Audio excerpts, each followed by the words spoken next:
Howdy, folks. Your host, Double J, back here coming at you live for another Operation GCD Fridays.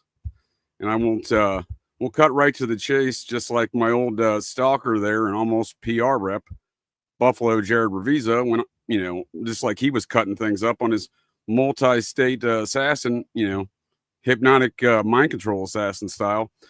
Multi-state stabbing spree, murder spree under these transpocalypse conditions we live in today. But anyhow, without any further ado, our guest here tonight, Jacob J, the host of Rise to Liberty and producer for No Way Jose, Already Dead. And you're a busy man, sir. Welcome to Operation GCD.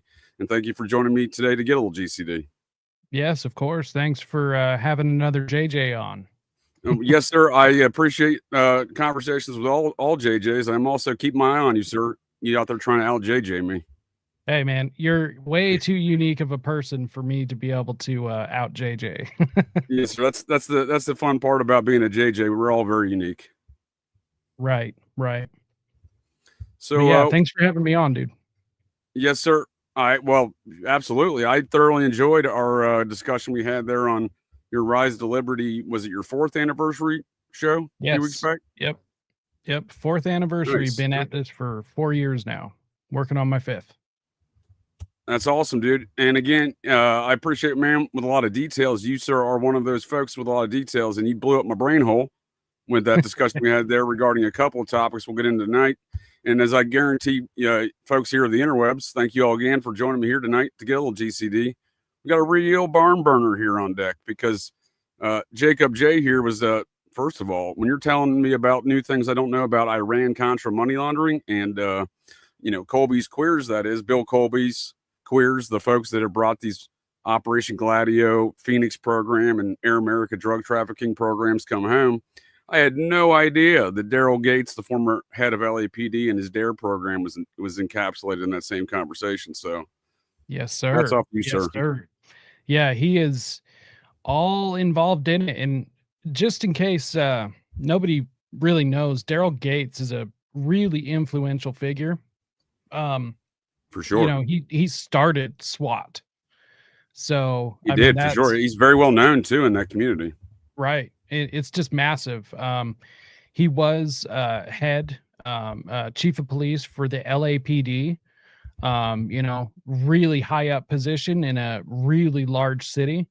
But also he is the founder and the head guy of the DARE program, which many people usually don't know. And this is actually his involvement with the LAPD is really where he got his involvement in the intelligence agency, right?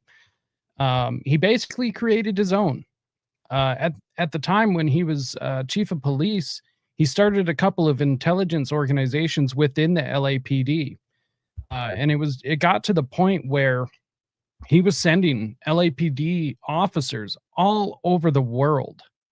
And eventually, he's doing intelligence work, and eventually you're going to run into other spooks, and so the FBI and CIA get wind of this, and they, throw their hands up like, what the fuck are you doing, dude? You're stepping on our toes. And yeah, and I think that's a great point, if I may, sir. One thing I like to highlight here is how all of these intelligent agencies, or I call them unintelligence agencies, they all want to get their hands in the same pot. They all want to play in the same field, and they're all stepping on each other's toes. And you pointed out, even the LAPD is forming sending folks around the world doing intelligence operations. Right. And I often wonder if one of those folks was Mark Furman, because we look at these networks you're describing with Daryl Gates and how he's integrated into the Iran-Contra money laundering back to his military operations. Right. And I mean, it's entirely possible. I mean, the CIA, FBI are thick in LA County and LA City. So, it's really, really interesting. But what gets even more interesting is, so Daryl Gates, at the time when he was still in charge of the LAPD, he was getting officers into the school, undercover officers, like 21 Jump Street style, right? And that's some like real Stasi. Like if you were just to Right. like tell anyone here in America the East Germans were doing that, or West, disregard the West Germans, whatever Germans you want to go with in the scenario. The Stasi, for example, specifically, you could folks would believe that. But you start saying Right. those same principles and concepts have been going on here in America with folks like the LAPD and Daryl Gates. They're like, whoa, buddy, that's some commie bullshit you're telling me right there. But it's not. Right. The commie bullshit is the folks that are doing these things, right? Exactly. And I mean, what at least officially what they were saying that they were doing is they were going after drugs and drug dealers. Well, turns out when they actually got into the schools, drugs were not as big of a problem as they thought they were. And of course, they did do some drug busting as well. I mean, obviously. But the thing is, it just wasn't as big of a problem as they thought it was going to be. And so the need for as many officers as they had in the schools, like it was completely overblown. They had way more officers in there. Oh, for sure, dude. And it's part and parcel of this program, right? So it's again Right. when I'm saying some Nazi shit, like you're having some kids narc out their parents, right? So suddenly, you have a network right there. You're building distrust in the system. It goes hand in hand with the war on drugs, right? And the same war on drugs that the guy who's creating this program. This is where you blew up my brain hole, sir. Because if you think about it, if you look at it, you got the guy here who's creating this war on drugs program within the schools with Dare. He's literally running a conduit for the drug running money laundering operations for Iran-Contra business. Right. And so it's even like more wild than that. So back when he started the whole SWAT thing, like one of the big things he got known for, Daryl Gates, is basically doing a no-knock raid on the Black Panthers. That was a big thing. And apparently, from that side of things, like it was like perfectly executed. It was just like the shining example of how to do no-knock raids. Apparently they didn't even have a search warrant at the time. They ended up getting one retroactively. You're making some excellent points there, because he fundamentally changed a lot of law enforcement operations, right, with SWAT, with the armament and equipment being used, and even the protocols, like you're saying, no-knock raids. That wasn't a thing before then. Right. So he does this, and then what's wild is he gets kind of in trouble for it a little later on, even though he's still getting a ton of praise. But what ended up happening is he switched his focus from doing some of the SWAT stuff, even though he was still involved with it, but he focused on creating dossiers on people. And he did this with there were two intelligence groups within the LAPD. I can't remember the acronyms off the top of my head, but they were basically. I think it was Dick, the Dick department, because these people are all dicks. Right. Yeah, the DIC. Yeah, the DIC, right? He's the head dick in charge of the dick. I mean, hey, I'll go with it. And it's interesting. So he ended up creating all these dossiers. Well, eventually the California Supreme Court got wind of this, and they put a stop to it. Well, sort of. They came in and told him, like, look, you can't do this. So what they found when they did their investigation. You can't run international intelligence operations, sir. You're the chief of Los Angeles, the city of Los Angeles PD, not even the county. Right. Like, you were way overstepping your bounds. He got pissed, obviously, because the dude's a narcissist. And also, apparently, from like, if you go watch any interviews about anyone who worked with him, everyone says the same thing, that he was super paranoid. And so when the state of California, when they're when they did their investigation, they found out that this man had actually gathered like 1.2 million dossiers on people. And it's just literally just anybody at that point. I mean, it's like, who the hell are you gathering dossiers on? Obviously it started with key influential figures in the underground, or in, the criminal underground, lots of Black Panthers. And of course, you didn't even have to do anything necessarily. If you were just involved with somebody, you were going to be surveilled. And Oh, for so, sure, dude. Well, that's part of the game, right? If they can't, right, so they got to create. Folks to surveil. But it's what I like to point out is a former assistant director or associate director of the FBI, Thomas Fuentes.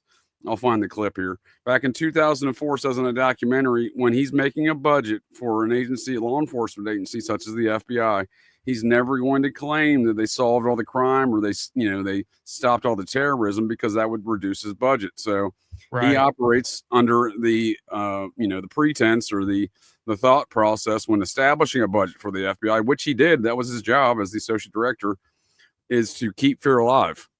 Just like keep hope right, alive, but keep fear alive. So if they can't find terrorists, they'll make a terrorist, right? And I'm not saying they'll right. go out there and find a hopeless Islamic fellow or a retarded fellow, which they do a lot of those kind of deals, right? But they'll just go and dude. After 9/11, dude, there was an incident in the San Francisco Bay Area. I think it was Santa Clara County Sheriff's Department. Speaking of these, commie California business, dude, they had infiltrated an old lady book club because they sent an undercover officer in there because they were anti-war and they were talking shit about, Oh, Iraqistan, Afghanistan war. So what's an old lady book club have to do with anything, dude? But that's where right. these programs go, though. That's a good example. Damn those old blue logical end, ladies. right? Yeah. Those damn AARP citizens, they're a real Right. problem around here. Right. God forbid they're anti-war, because they've probably lived through plenty of them and seen the devastation that gets caused by it, you know? You ain't kidding, dude, because for the last 70 years here in America, that's what it's been. Every 10 years, we got to do war stuff. So I think Right. that's a good point. I didn't want to go too far, but we've done a good introduction to some of the material you discuss over there at Yeah, Rise of for sure. Liberty. And if you can give any plugs and any introductions to your show there, sir, before we get any farther here tonight.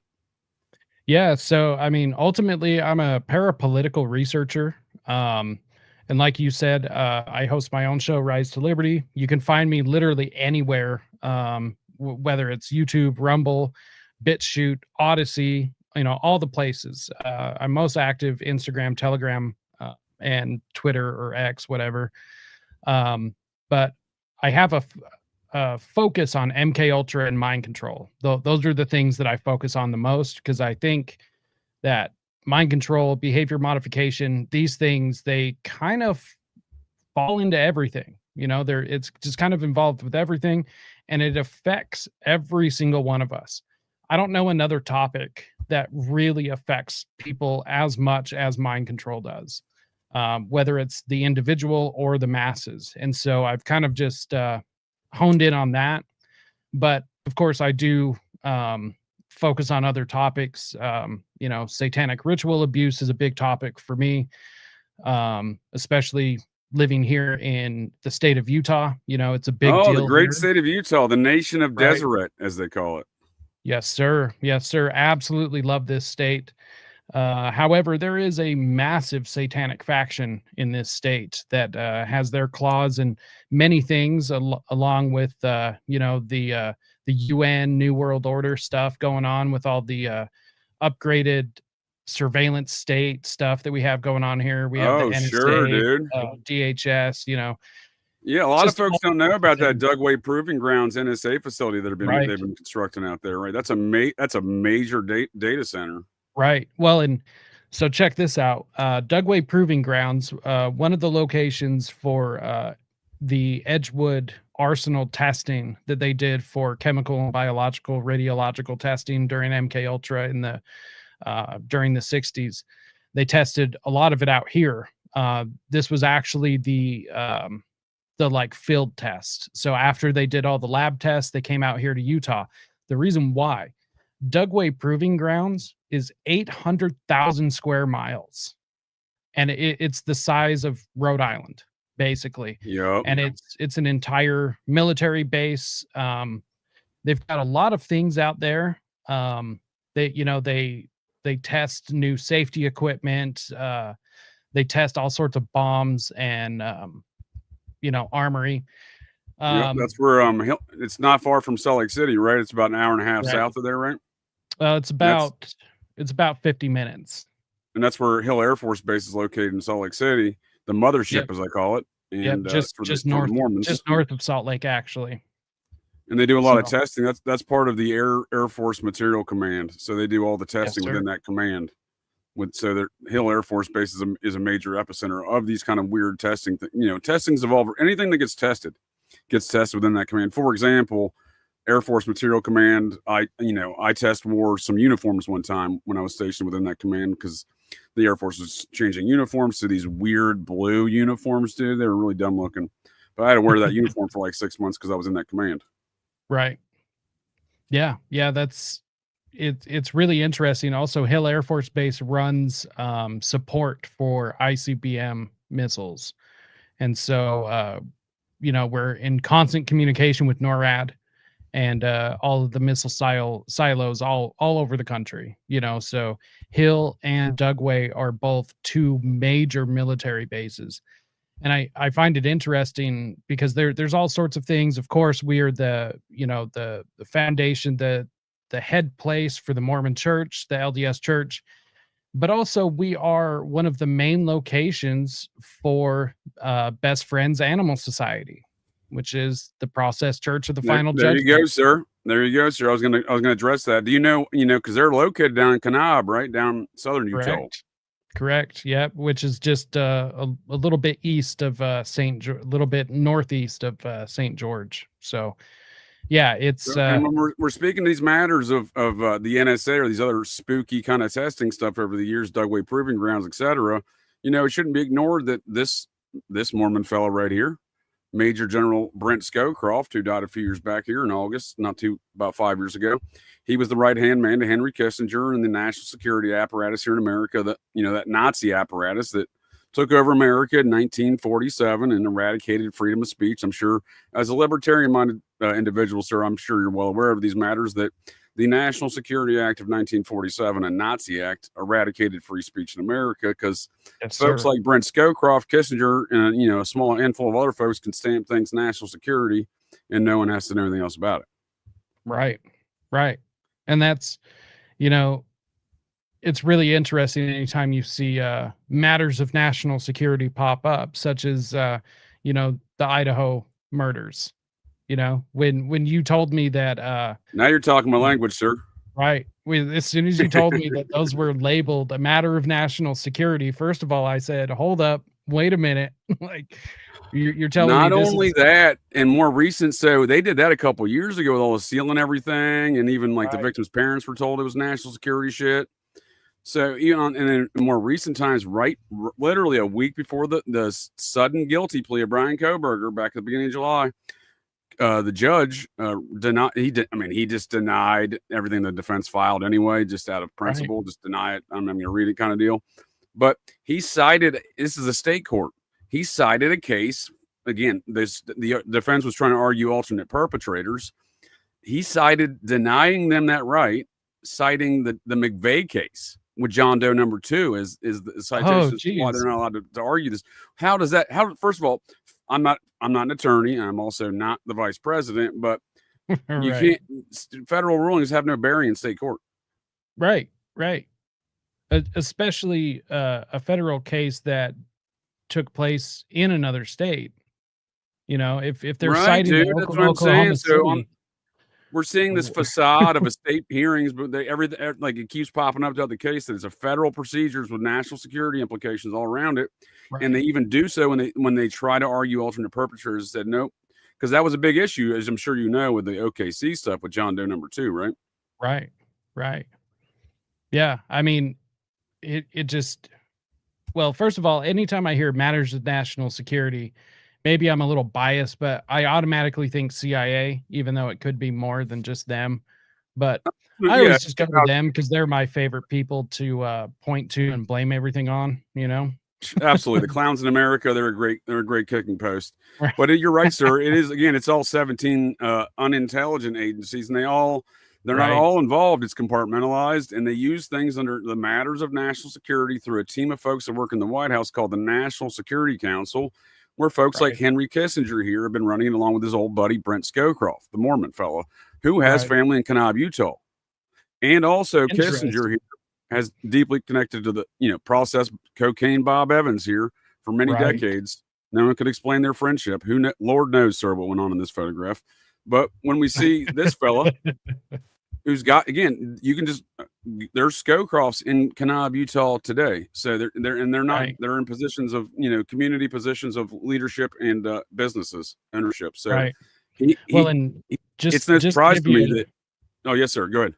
just to give you a little background, down there in Kanab, everything, or as everyone says here in Utah, Kanab, but everyone down there I've been is, told that actually, that I've pronounced that wrong.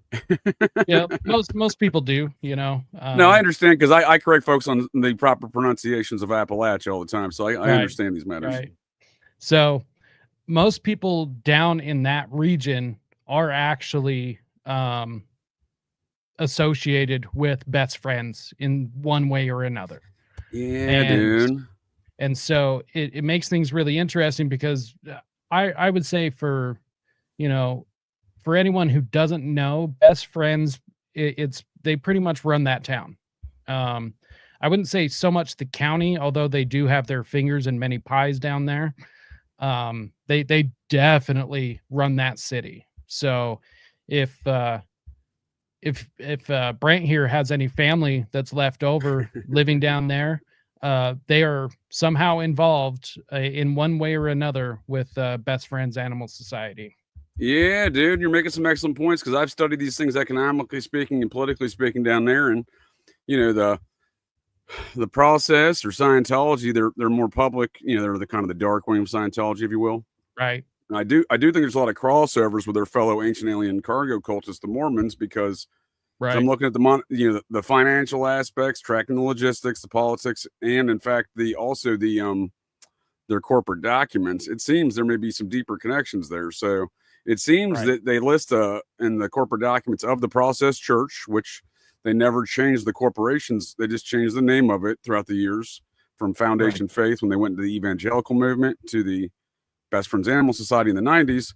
And those corporate documents list a body of an organizational structure known as the Quorum of the 70.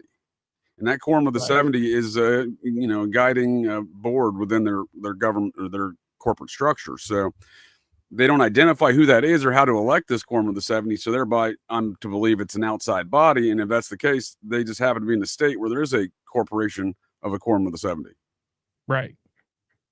At the Right. mothership, they're the organization of the mothership at Salt Lake City, the Mormons, that runs the entire operation, right? Right. Right. Yeah, that's not far off, basically. I mean, getting into the Mormons, so it's just really interesting. They've got their fingers in everything. Um, Now, Dude, my literally, dude, literally. yeah, all over the world. I mean, they're cozied up to the UN at this point. And in fact, for a long time, the Mormon Church, all the way through, ever since the conception of the UN, all the way up until about the late 90s, the LDS Church wanted nothing to do with the UN because, in my opinion, even though there was some corruption in the church, there were still people that wanted to have an actual church. Now, my personal opinion is that any of those people are long gone out of positions of power. Obviously, there's still good people within the religion. There's good people in all religions, but anybody who is at the helm, in seats of power within the church at in this day and age, are corrupt as anyone else. It's you. I don't believe that you can be in a position of power Oh, am I to. back? I cut out Oh, there for a second. cut out there for a sec. I was just cooking, dude. But I don't believe that you can be in a position in any religion at this point in this day and age without being corrupt. And I don't think you have to go too far to see that when you start seeing certain things like the LDS church pushing, the vaccines and masking your kids and all of these different things. I just can't see any, and maybe that's my bias, is seeing things like that. But I just see it as pure corruption at this point. But yeah, for the longest time, they didn't want involvement with the UN because even one of the prophets of the church came out and said that the UN was a satanic organization. But for I don't some think they're reason, wrong within some of those respects, right? But it also, there is these aspects where there's definitely satanic aspects or cults within the Mormon religion. yeah. And again, the connections to the process seems like it may be on its face part of that part and parcel of some of that stuff. But we do see, I think what you're pointing out, I think, is an internal struggle through a lot of organizations, right? So I think one thing that folks often look at, especially here in conspiracy culture worlds on the interwebs, that they look at things like a monolithic thing that's never going to change, when there's folks always vying to take control and power of these organizations that have a lot of money, especially that they can wield through, like the Mormons or Scientology, etc. And we see that even with the Vatican. Right now in the Vatican, we have an American Pope of French Protestant backgrounds, and he's got kinfolk that are in the French chapter of the Society of Cincinnati, at least 2 kinfolk cousins. Right. So it's an odd circumstance there, because 700 years ago the Pope put down the Knights Templar, and here we got a Templar kinfolk in there. Right. And so Mormonism, I think, is particularly special in the sense of these cults from within, because there's actually an organization within the LDS Church called the LDS Church of Satan, and it is a multi-generational satanic cult that goes all the way back to Brigham Young and the farming of Utah itself. And this is actually one of the things that I've talked about on my channel a lot. There's a case going on here with a man by the name of David Hamblin, who is a former therapist, psychologist, something. I can't remember exactly what he is off the top of my head. But he was they pronounce it kid diddler. I think they pronounce it kid diddler, sir. Yes. He was accused by his daughters and many other people of being a member of this organization, the satanic, the LDS Church of Satan. And a lot of these people actually are all over the state, all over the country, actually, but many of them down in Kanab, and also in plenty of other places, Crystal Springs, Utah, down in Cedar City, Utah, of course, Salt Lake City. They're all over the place. And this involves very powerful people like David Levitt, right? David Levitt, the DA who decided not to prosecute this Hamblin fellow, right? Because he was named in the situation, apparently. Decided not he held to a press conference, right? Saying 3 separate times. 3 separate times, that's right. Because these matters kept coming up. And the DA wouldn't prosecute it because we come to find out later he's been named in these mixes, and we come to find out because he holds a press conference. No one's publicly accused him. David Levitt holds a press conference saying that he and his wife do not diddle nor eat children. Right. It's fucking weird, man. That's actually where I started that story, where I started investigating that story, because that news conference is the strangest thing I've ever listened to. It's actually dude. It's actually uploaded on my channel for anyone that wants to go check it out. Oh, nice. I was just going to pull it up. So you got on your YouTubes? I do. Okay. And what's interesting, actually, no, I think it got taken down from YouTube because it is on my Rumble, though. I know that for sure. Oh, okay. Well, fair enough. I'll go there. Please continue, sir. It was just really interesting. So David Hamblin gets arrested. For anyone who doesn't know, he gets arrested one day. Well, actually, the way if I may, sir, just to give a quick baseline, who David Hamblin is getting connected to the Levitts. David Levitt's brother was the governor, and David Levitt has been connected to the Podesta Clinton machines of Ukrainian nonprofit operations, not the least of which included trying to kidnap a young native girl from Wyoming. Well, it wasn't so much a kidnap. He was actually trying to adopt her, and he was actually trading buffalo. We can call it that, sir. He wasn't going to put it on. It was an illegal adoption, if you will. Right. But yeah, he was actually illegally trading buffalo to be able to get this girl. So seems legit, right? That's normal for district attorneys of counties to do these kind of matters, right? Here in America, of course, happens all the time. Right. So what ended up happening is the sheriff of Utah County came out one day several years ago and just told the public, it was a press conference, told the public that they were looking into matters of ritualistic abuse. That was it, not satanic or anything, just ritualistic Well, abuse. well, let's be And honest. There's some they negative had connotations with the term Satanism, sir. We can't be going around there throwing is, that around here, having press conferences saying Satanism. right. So they came out and said, we're looking into, some older matters of ritualistic abuse. If there's any tips or anything, feel free to call this number, blah, blah, blah. The very next day is when David Levitt comes in, has his own press conference, calls in all the news channels, Fox 13, KUTV2, KSL5, all of them. Yeah, I loved it. It And was great. I loved yeah, it. and this is where he comes out and says, yeah, we are definitely not guilty. This is a witch hunt, classic excuses. And no one told you that memory loss. it's Go just ahead, an absolute nightmare where but my memory he feels keeps as sharp. talking about how him and his wife are not guilty for This one. sexual And assaulting children as I or eating children.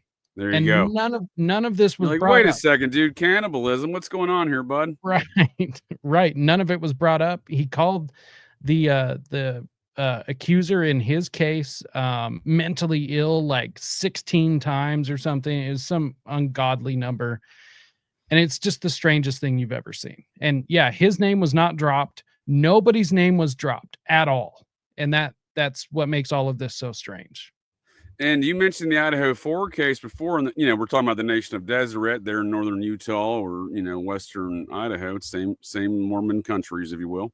And again, everyone in that Idaho case, all the major players, well, a lot of the major players, they and their families, including one of the quote unquote surviving victims, that liar that they call a surviving victim, Dylan Mortensen, her Mortensen bloodline, her father, and going back, through his paternal line, and Scott Green, the University of Idaho president, and one of my favorite characters, the Gooch, Indiana, Ohio. Good Lord of mercy, I don't even know what state we're talking about, sir. Idaho State Police Detective Victoria Gooch, whom no one really talks about, who's the most integral party in the entire case in framing Brian Kohberger.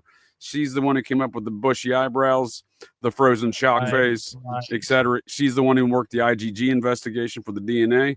And we didn't know about this for over 2 years because these were matters of national security and sealed. Her husband, Gooch, the Mortensens, and the Greens all came over together on the same pioneer wagon train into the nation of Deseret back in the 1850s. And today we have these characters in this major parapolitical event. I don't think these things are that far separated, but not the least of which, Victoria Gooch, again, that's her married name. Her maiden name is something Greek I can't pronounce.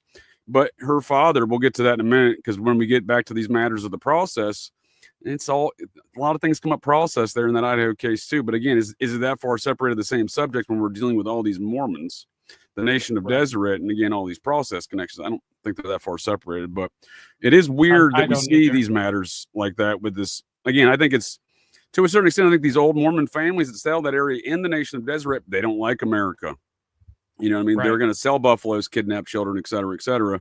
And regarding more connections with Levitt and that Ukrainian operation he was running, he was money laundering through FTX. And FTX is deeply ingrained within that Idaho situation. Right. Yeah. And it's interesting. So I believe it's called the David Levitt Foundation, or maybe just the Levitt Foundation, I believe, set up by his family. His family is all highly connected all the way through, of course. But it's really interesting what the foundation does is they go into war-torn countries or countries that have just had like a regime change or anything. And the whole purpose of what they do is they come in to set up a new legal system. Mm-hmm, and that's all they do. And yeah, they're very involved with children too, right? Right. And, obviously they're going to rig a lot of the laws towards being able to traffic, or to be able to transfer children back and forth. A lot of the things they're trying to get done in California right now. But basically after the 2014 revolution or regime change, in Ukraine, basically the Levitt Foundation came in to help them set up their new legal foundation, which Well, yeah, they their gotta help the new kids. legal system. So You mean to tell me, and sir, they're not being honest? They're not really helping the kids when they go over there? no. And this is actually the laws that Zelensky is using. The wartime laws were actually set up by this foundation as well. So that's how he's been able to stay president, during wartime, which also he doesn't want the war to end, because then they're going to have an actual election and he'll definitely lose.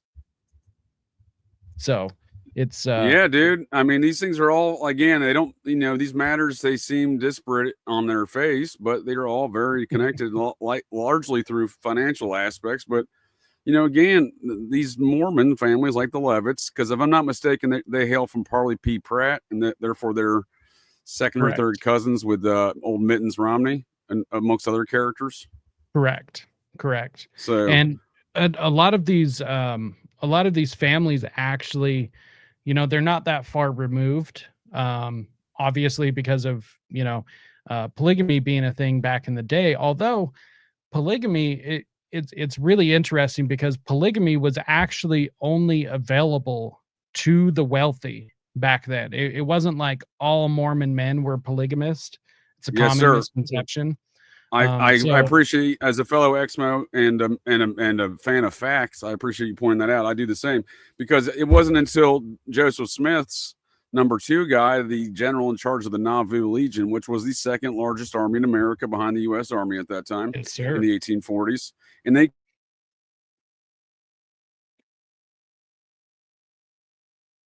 he froze.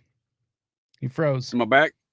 Yep, if it wasn't for the Nauvoo Legion and the matters of financial matters supporting the Union, that is, we would not have won the Civil War. The Union. When I say we, right. I have there's a whole. I've never understood the South will rise again. I know a lot of South will rise againers in the South, and I oftentimes get accused of being a Southerner, but West Virginia did in fact cede for these matters of being part of the Union. And my other parts are definitely deeply part of the Union up there in the Republic of Vermont, but my other roots are. But nonetheless, these things are very relevant in regards to ongoing things within disputes and secret societies today, is what I argue regarding all of these conflicts and whatnot. And the Mormons are deeply ingrained in that. And if it wasn't for the Mormon Legion, the Nauvoo Legion, and the financial aspects, again, the Civil War would have gone a different way. The settlement of the West would have gone a different way, et cetera, et cetera. Correct. Well, and obviously they like to use these organizations, right? Because it's easy to hide in plain sight, because they can take these organizations and whether they start the organizations, whether they infiltrate, doesn't really matter. I mean, unless you're looking into the deep dive, but the results are always the same. They end up in positions of power. They pervert whatever group that they get involved with, and then they're able to do whatever they need to do under the guise of being this or that. No, that's a good point. And again, I think that's one, I think you're making some great points there. And I think the one thing to consider is it's not always as black and white, like I was saying about the ongoing warfare to take control of some of these organizations, like, that whole American Pope situation. Right. But we also see that within, I think, the Society of Cincinnati, there's as I demonstrate here through numerous examples on Operation GCD, the secret society that started America, the modern day Knights Templar, and bloodlines therein, where they pass it down hereditarily into our, current times. These folks have very demonstrably had a warring factions in their organization since day one. Right. And I kind of break it down to liberty and anti-liberty movement. And relative to the Mormon folk, Joseph Smith, in all probable likelihoods, was a hereditary member of the Society of Cincinnati. He starts the Mormon religion on a mound in Fayette, New York, named after the French General Lafayette of the French chapter. And he did so using the theology and philosophies of the Society of Cincinnati. Right. Interesting. Yep. Interesting. Yeah, that's actually one organization I have failed to look into yet, is I just haven't had a chance to be able to do so yet, but I keep hearing you talk about them. You've come to the right place, sir. Yeah, and they seem, just like many, seem to be all over the place. Let's play a game then. My general thesis on the organization and conspiracy culture relative to it is that all things in conspiracy culture, all roads lead back to the society. So let's play a game. You name the conspiracy culture, parapolitical event, assassinations, etc., whatever, from day one there in 1776 to present, and I'll give you a connection to the Society of Cincinnati. Malcolm X, assassination of Malcolm X. Ooh, that's a good one. So if we're going to put it in the same program as Double Sirhan, right? James Earl Ray, right? The mind controlled assassin program of that era took out all those leaders in 68, right? Well, we're going to be talking a lot of process stuff, connected to those matters, and these matters of hypnosis and mind control. And again, I introduce every Fridays with my old almost PR rep. When I say almost, I was never going to hire the man. He did stop for about a year, and the whole matter was just very strange. And folks can check that out on the case of Buffalo Jared Revisa on Operation GCD Sundays, and where I do the free Patreon previews here on the streams, and that over to Patreon for the rest of which. But he's literally a transpocalypse mind control assassin.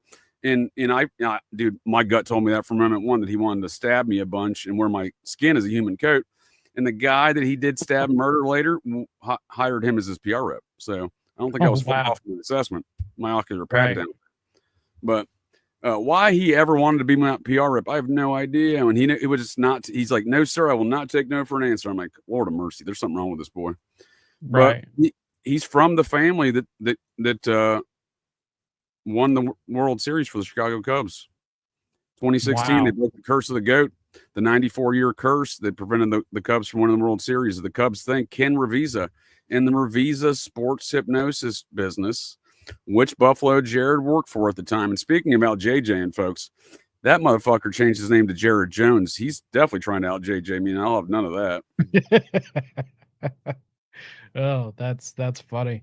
So one thing I've been curious is, where did you cross paths with this man?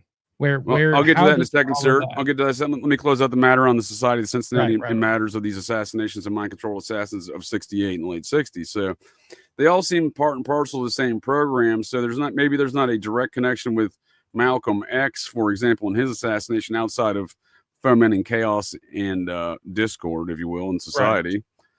Which was a part and parcel of that whole program. But we see the matters connected to that same assassination program deeply ingrained within the process, be it Double Sirhan being a member over there, cited as being in attendance at Tate Polanski sex magic ritual parties hosted by the process of the Tate Polanski home, and law enforcement reports. And when followed up with Ed Sanders, the author of The Family, and his private investigator, Larry Larson, follows up with the FBI on those matters back in the early 70s after the Manson trial. The FBI would tell Larry Larson that Sharon Tate had to die because she overheard something in regards to Double Sirhan in matters of national security. So that's one way to look at that whole situation. Again, part of that same Malcolm X assassination program there around with Martin Luther King and RFK all around the same time there. We also see James Earl Ray going off with Timothy Leary, connected all those yahoos. But we see the one way to look at that Tate Polanski murder. Well, here's another way to look at it in that same program of operations, right? Is that Sharon Tate's father, the U.S. Army Military Intelligence Colonel Paul Tate, his second great grandfather was Lieutenant Jesse Tate of the Virginia chapter of the Society of Cincinnati. And that 8.5-month-old boy that was unborn boy in the pregnant belly of Sharon Tate, that would have been the hereditary descendant for Paul Tate. And to date, he has no hereditary descendant, and that bloodline has ended. Interesting. So where did the society, did they come from Europe and set up shop here, or were they started here? It's a good question, sir. It's a very good question. So on May 13th, Friday, May 13th, 1783, George Washington, General von Steuben, Henry Knox, and one of the generals there, they all met at von Steuben's cabin just south of Newburgh, New York, and Fishkill, New York, on a mound on the Hudson River, and started the Society of Cincinnati. Now, the Treaty of Paris would be signed, I believe it was September 6th, circa. We'll call it circa, don't quote me on that. 1783. So therefore, the Society of Cincinnati, the men who fought the war to start this country, who include some of those men who signed those documents to do so, not all of them though. So not all the founding fathers are members of the society, but Right. many of them are, right, but not all of them, and even some of the ones that didn't serve. So to qualify in that initial membership, you had to be an officer underneath the command of George Washington in the wars of 1776 there, and they appointed some of those founding fathers as honorary members, such as Ben Franklin. Now, other founding fathers would be honorary members by virtue of becoming a U.S. president. So everyone from, well, not George was already an original member. John Adams, so he was not an original member, but he was an honorary member, the second president, by virtue of being U.S. president. Now, that would be a trend continued all the way through George H.W. Bush.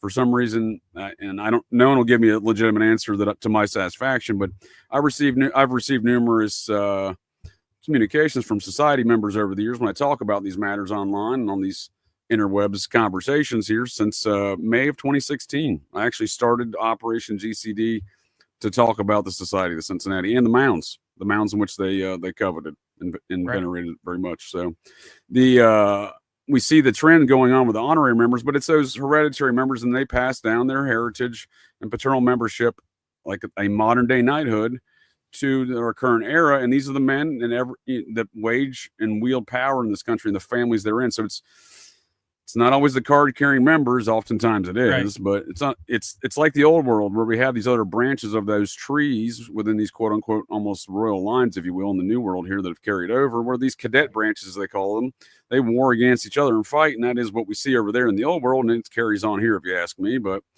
very powerful organization ever since day one. And again, they started before America. They're the ones who created America, and they still run America. So my question from there is, what is David Crosby's connection? Because he's got David Van Cortlandt Van Schuler Crosby, huh? Yes, sir. Well, so he hails from two of the founding Dutch families of New Amsterdam, the Van Schulers and the Van Cortlandts. They are both society families. I'm drawing a blank on his family tree. I'll look up in a minute. I do think he he's on my list as a possible candidate of a hereditary member of the Society of Cincinnati. Because so here's the deal. So it doesn't always go through the father, right? It goes through the paternal bloodlines, but if there's not a son, let's say Paul Tate, he didn't have any sons. He had 3 daughters. 2 of them died, Sharon and his sister.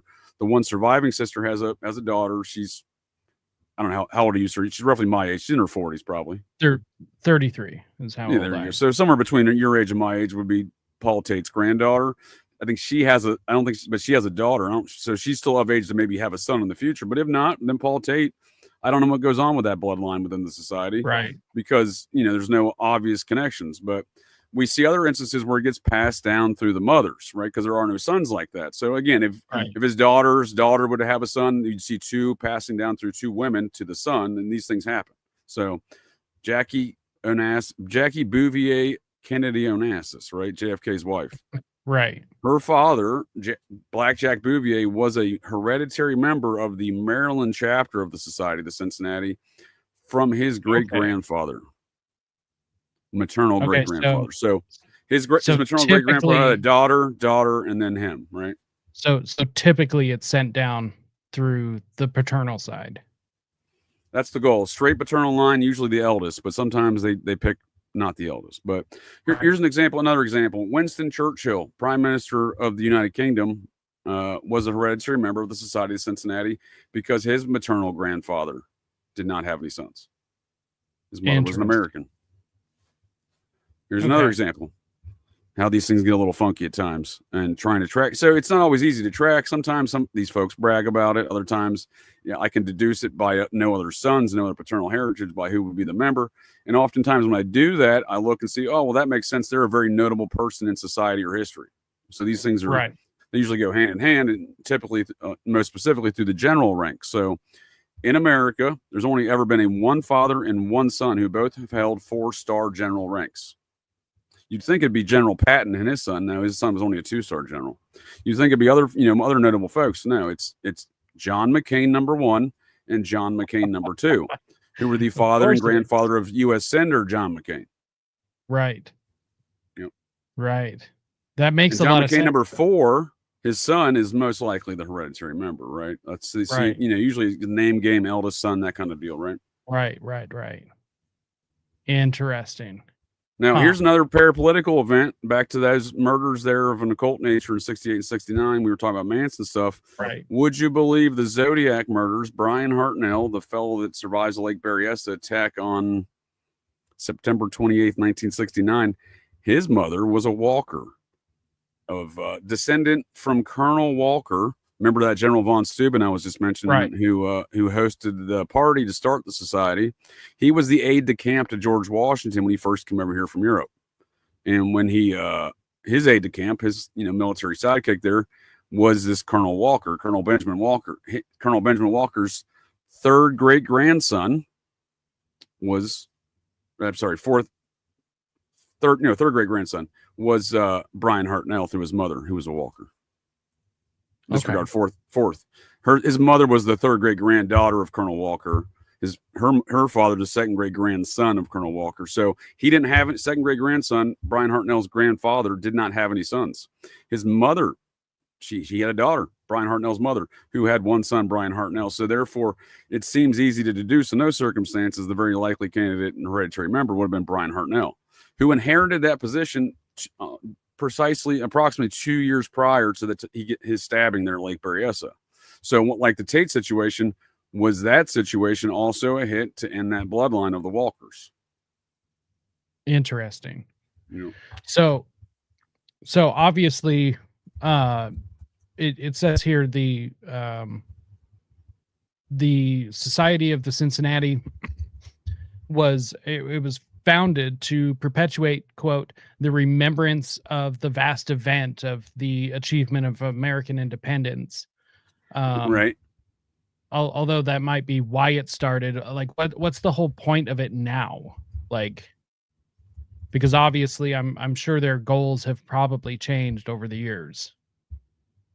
Well, I would argue that's their, they got to have, like anyone's got to have their own little, corporate motto, right? Right. So, as I was saying, the men, story. Yeah, you got to make it look right. You know what I mean? So, because these are ongoing war feuds, bloodline feuds going back for hundreds, if not thousands of years.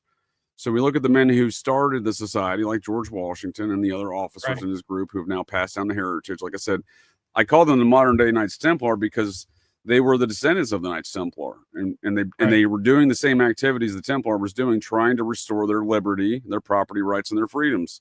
So, are you familiar with the Magna Carta? Yes. Was not being serious, obviously. I'm figuring you probably weren't. Right. So, in the year 1215, the Knights Templar returned from the Crusades, and when they returned in roughly 1214. And they find out that King John of Lackland had given all of their land and rights and liberties back to the Vatican, their independent free status and sovereignty. Right. And King John did that in 1213 after he kidnapped a knight of Clan Vance and signed this order giving all their land back, this edict, signed it in a Knights Templar rectory there in France, and gave it back to the Pope. And again, he wasn't even really the king. He was the fake king because, again, it's these bloodline cadet lines, right, and feuds that go on. Right. Because King John did not get king. He was not the king. He was not a Knights Templar. His older brother, King Richard, was. And when King Richard was on the Crusades, that's when all this happened. And we see this tale being told in our present day through the film Robin Hood. Right. Robin Hood was a Templar knight. He comes back, and King John had given all his property away, right, and lost all their sovereignty and liberty and properties. Well, that happened in 1213. In 1215, we get the Magna Carta. Right. That's the Knights Templar holding King John hostage and getting all that land back, even though modern day historians, there we go. I call it the crown history we live under, like not crayon, but like English crown and Vatican crown, where we live under these fables and fairy tales of their natures. So we call those Knights Templar the robber barons. That's what the historians call them. They were 25 Knights Templar who, again, wanted their shit back, man. And a lot of them were cousins to King John and King Richard. And 10 of those 25 knights are the forefather of George Washington. They're his 14th through 17th great grandfathers. So we see an instance, including Robert de Ross, that's his 15th great grandfather of George. So we see an instance in 1215 where Robert de Ross is forcing and getting all establishing rights, liberties, and the pursuit of happiness or prosperity, whatever you want to look at it. Right. And modern day historians even call the U.S. Constitution the Magna Carta 2.0. So 1215, we got Robert de Ross, and then 9 of others buddies, and their grandson George Washington, out of those 10 knights, does the same thing 560 plus years later, establishing the same document, rights, and freedom against the same parties, the crown. Right. So we're dealing with some circumstances of much longer, feuds, right? So that actually leads me. Let me ask you this. This is something I've been tossing around in my head for a minute, just looking at history and everything. It seems to me, and let me know what you think, that one, the Templars didn't end. They weren't actually killed. And maybe they were actually killed, but the Templar organization is still ongoing. But also, absolutely, the Crusades never stopped. We're still living through the Crusades. You are spot on, sir. We see that that is a meta narrative I've been talking about here since May of 2016. Back then, especially when I first started here at Operation GCD. And again, I thank you all folks of the interwebs for joining us here tonight to get a little GCD. And I thank you, sir, for joining me here as well. I do like where your brain hole's at. You're right on target. So back then we had, I think, 7 out of the top 10 populated cities in the United Kingdom were run by a Muslim mayor, when the population of the United Kingdom was less than 2% Muslim at the time, or 3% Muslim. Right. So we what we're seeing is the modern day Crusades. We're seeing that invasion, right, of the Muslim empires into the Western world, as we've seen before.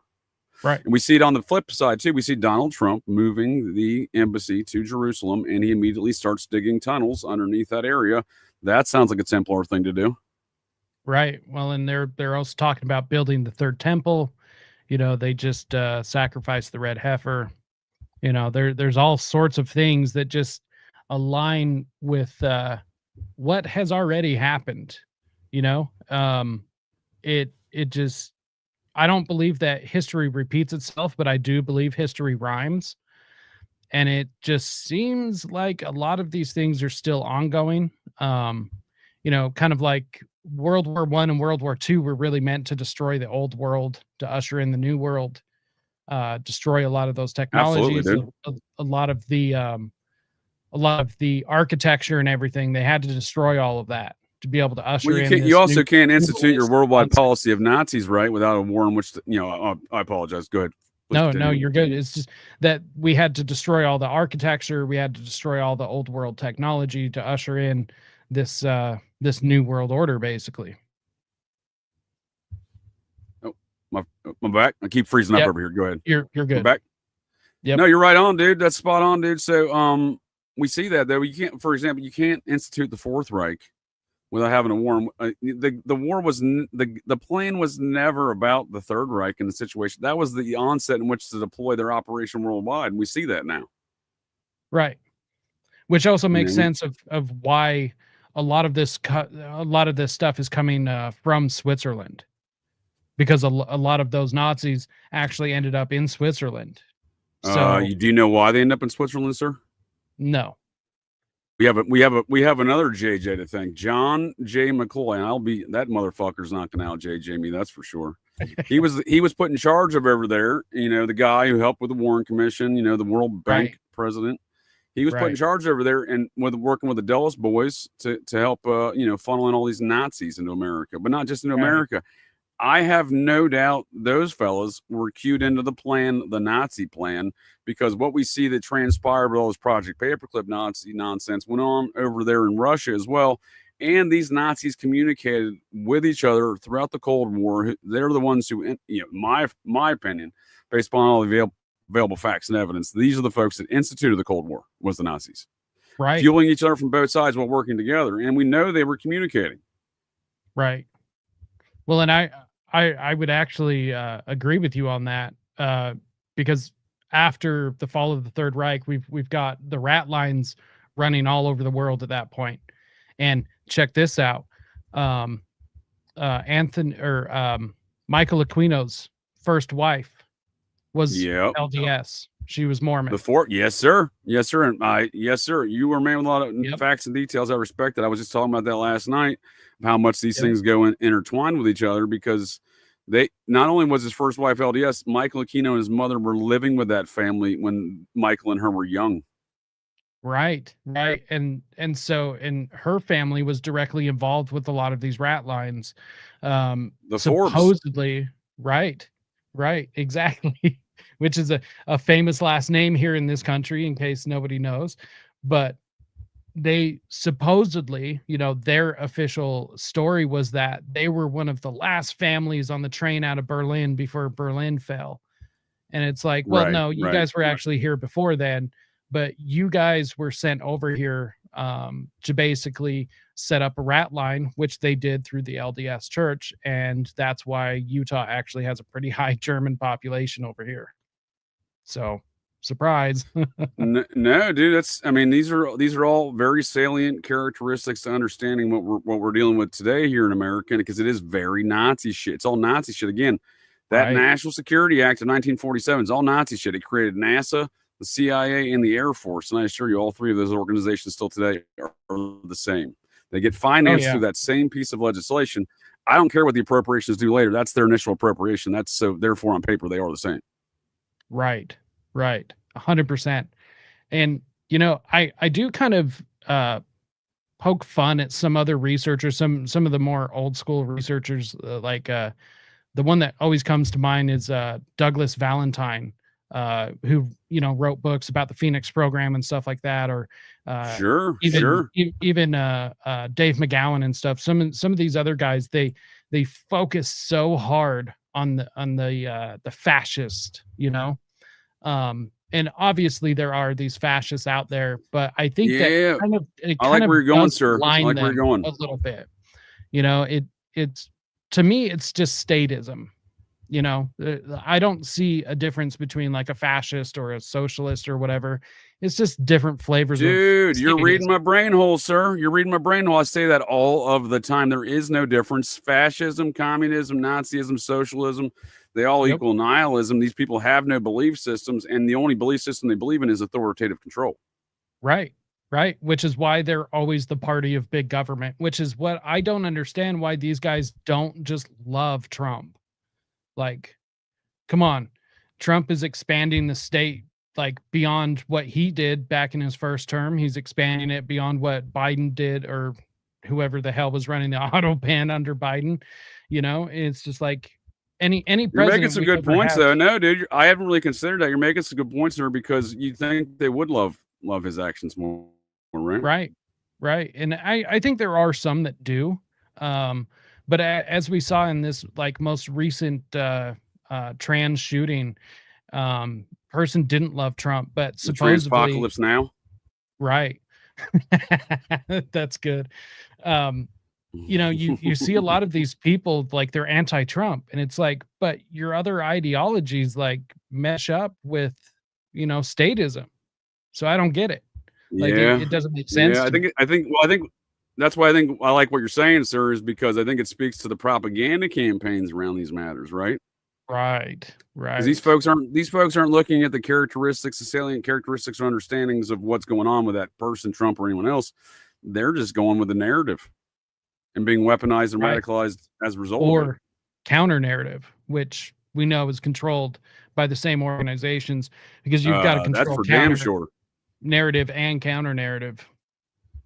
And what you're saying to me is hilarious. So I don't really, I don't read a lot. I mean, I probably should highlight some of the comments I get and reviews on the podcast here in Operation GCD. I do appreciate all feedback and commentary, including our channel, the CIA AI Bill Colby ball washer that I often find in the chat. His dedication keeps me motivated.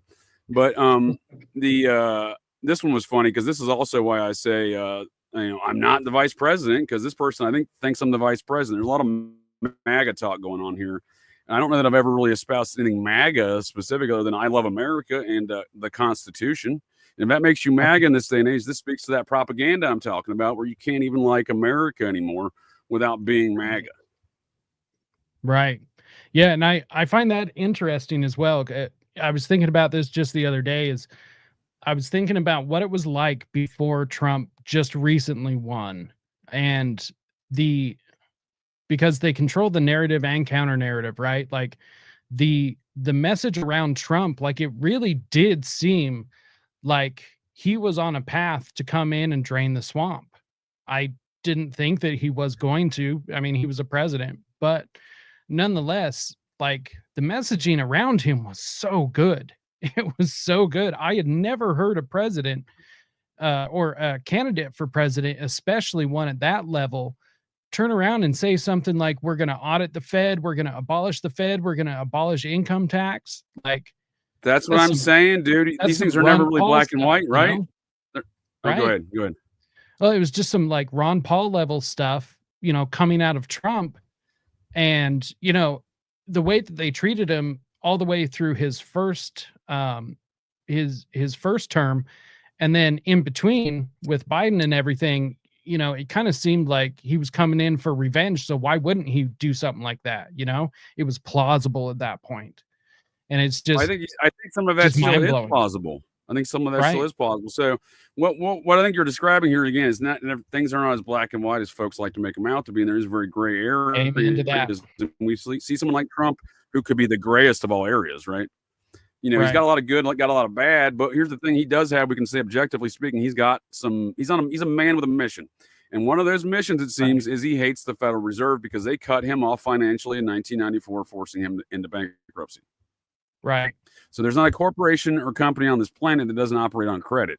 And when all the banks under the Federal Reserve get together and cut off all of your credit, well, then that's a conspiracy of sorts. Don't say that word out loud. Folks don't like the sound of that, right? Conspiracy. But we see that's why he went over to the Deutsche Bank lands, because no one here in America. So he has hated the Federal Reserve. And I do think, and studying Donald Trump's actions and activities, and trying to understand, you know, how he operates. Yeah, I do think he legitimately has a beef with the Federal Reserve that he intends to follow through with. Right. And hey, dude, I'm open for it, because at this point, like, I don't care where dude, I'll take any liberty, any legitimate liberty. I'll take it. And I don't care what side or what person it comes from. I like your style, sir. That's exactly what I say, because we can sort out the details later as long as we can start establishing some American principles back here again. Right. And, you know, the intelligence or unintelligence community unintelligence. There you go, sir.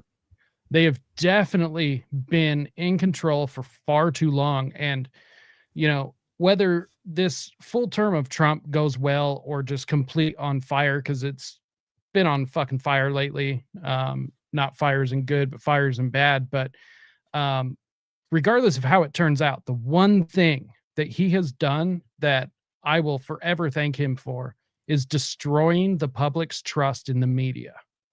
Dude, that's what thank you, sir. Thank you. So that's what I'm saying. Like, folks like to talk shit about a lot of these things. I'm saying there's value in a lot of these matters. Mm-hmm. Folks don't believe in the media anymore. He can destroy every fucking facet of these bullshit government operations we have, for all I care, like the Department of Education. Burn that shit down. He's all about that. I'm happy for it. Right. And, you know, just the media thing is good enough for me, because it's like, man, he destroyed Operation Mockingbird, you know, because let's be honest, that shit's still running. There's no way you're going to get rid of your assets that are able to influence the country. Are you kidding me?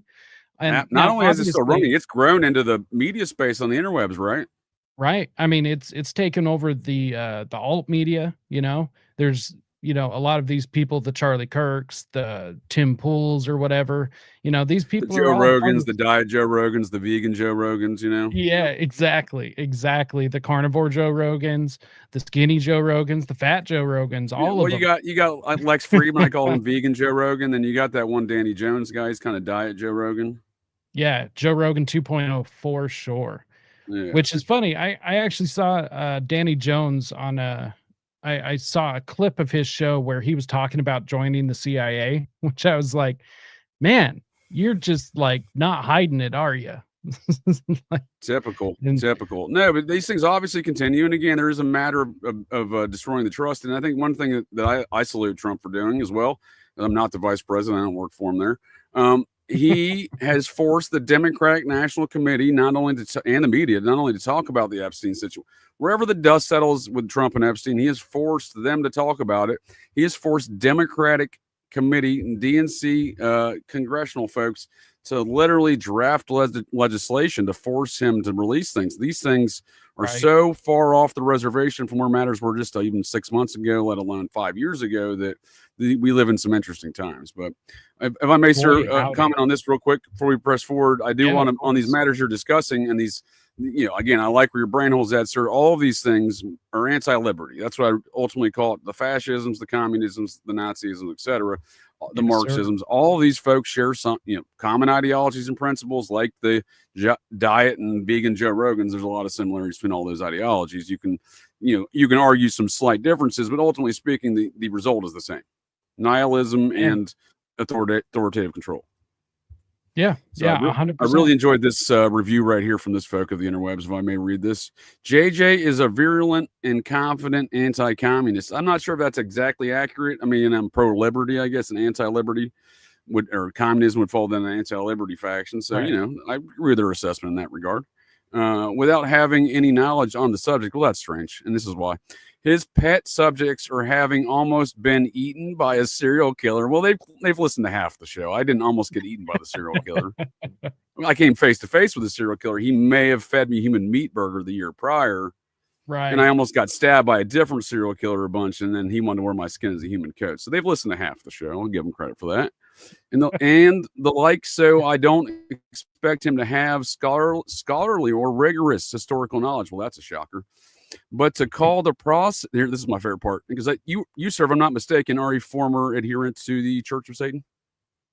Yes. Yeah. I'm actually a former Satanist. Yeah. I thought I heard you say that on your podcast. Not only you're an ex-Mormonism and former Satanist, which again, I think we'll get into here in a moment. I think there's probably a lot of similarities in some of that theology, as I'm sure you'll agree. But this person says, but to call the process Scientology, Satanism, etc., communism and Marxism just demonstrates the weakness in many blind spots. Oh, look, I'm blind of the thinking. So let me just comment on that here before I go any further. The only reason I call these folks communists, Marxists, or Nazis like Michael Aquino is because they claim that themselves, right? Right. So either this person is bullshitting themselves along with everybody else by leaving this review, or they're very lost, because the process specifically will tell you right out of Karl Marx, we want to destroy the bourgeois middle class. Right. That's literally out of Karl Marx. So, these things, much like our channel, I do find comedy in these kind of remarks, but I do, it speaks to this misunderstanding of this political stuff we're talking about. I think that was a very excellent point and brings me to my next point. There's a lot of similarities between the theologies and philosophies amongst the Church of Satan and the kind of Gnostic belief system of the Mormons. Am I correct? Is that an accurate statement, or am I getting a one-star review on that from you too, sir?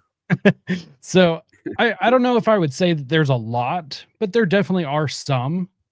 Well, one of them, I think the strongest correlation between the two is being your own master, not, for anyone who doesn't know, in the LDS faith, there are 3 different afterlives basically that you can end up in, or 3. It's not really a hell, is there? It's like 3 heavens.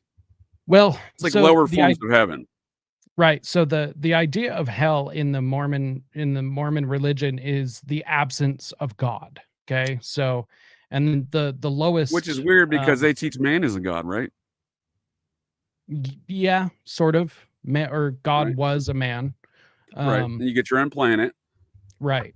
And so in the upper beliefs, you can actually get your own planet, right? Now that's actually tier 1. We're gonna get you on the tier 1 heaven program, sir. Your tier 1 heaven program, you get your own planet. Tier 2, you're in the waiting list to get your planet. Tier 3, you're not getting the planet anytime soon in any afterlives. Right. Now, some of this stuff does go back to the forming. Some of it's new, or newer. So, my opinion of Mormonism is pretty complicated, but that's a discussion for another day. But I think that is the closest and most most aligned that the two belief systems are, that you can be or are your own master or your own God. Because Yep. that's really the core of Satanism itself, is that every individual is actually a slave under God, and that God is preventing us from becoming our own gods. Very And Gnostic, so right? Very much a prison very, planet kind of belief system, right? very, very, which is also, related to Scientology, all of these different things. Corporate Satanism. Corporate Satanism, if you Right, will. That's what I think. right, That's what frame it exactly. is. And so I think that's the biggest correlation, because on one hand, the newer Mormon faith, and I say newer like within since the 70s or so.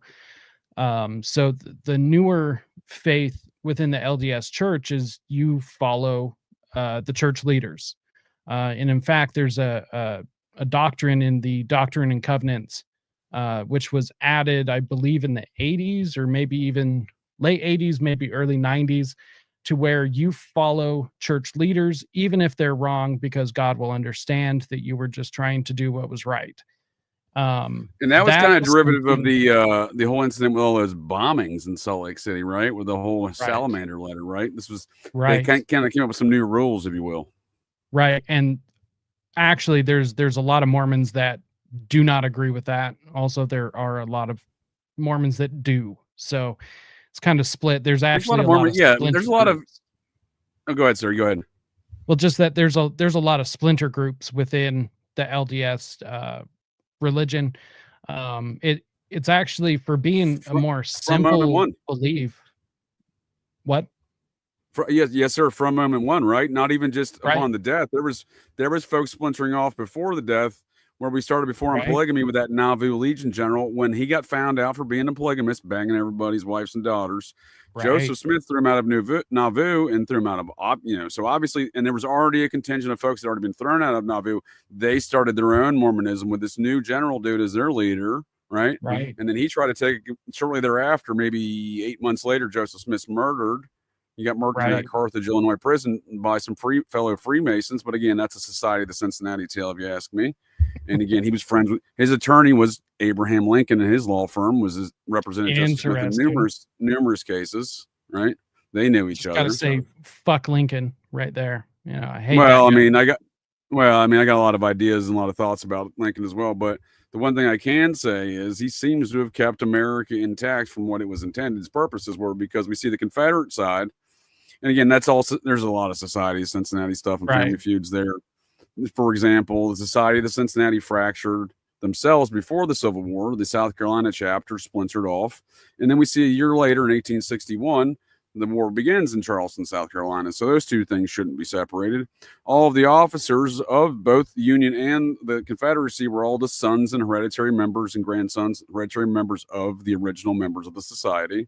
So right. that shouldn't be ignored. And then we see, the whole family feud aspect. For example, Robert E. Lee, for example, the head general of the Confederate Army, he was the grandson-in-law of George Washington.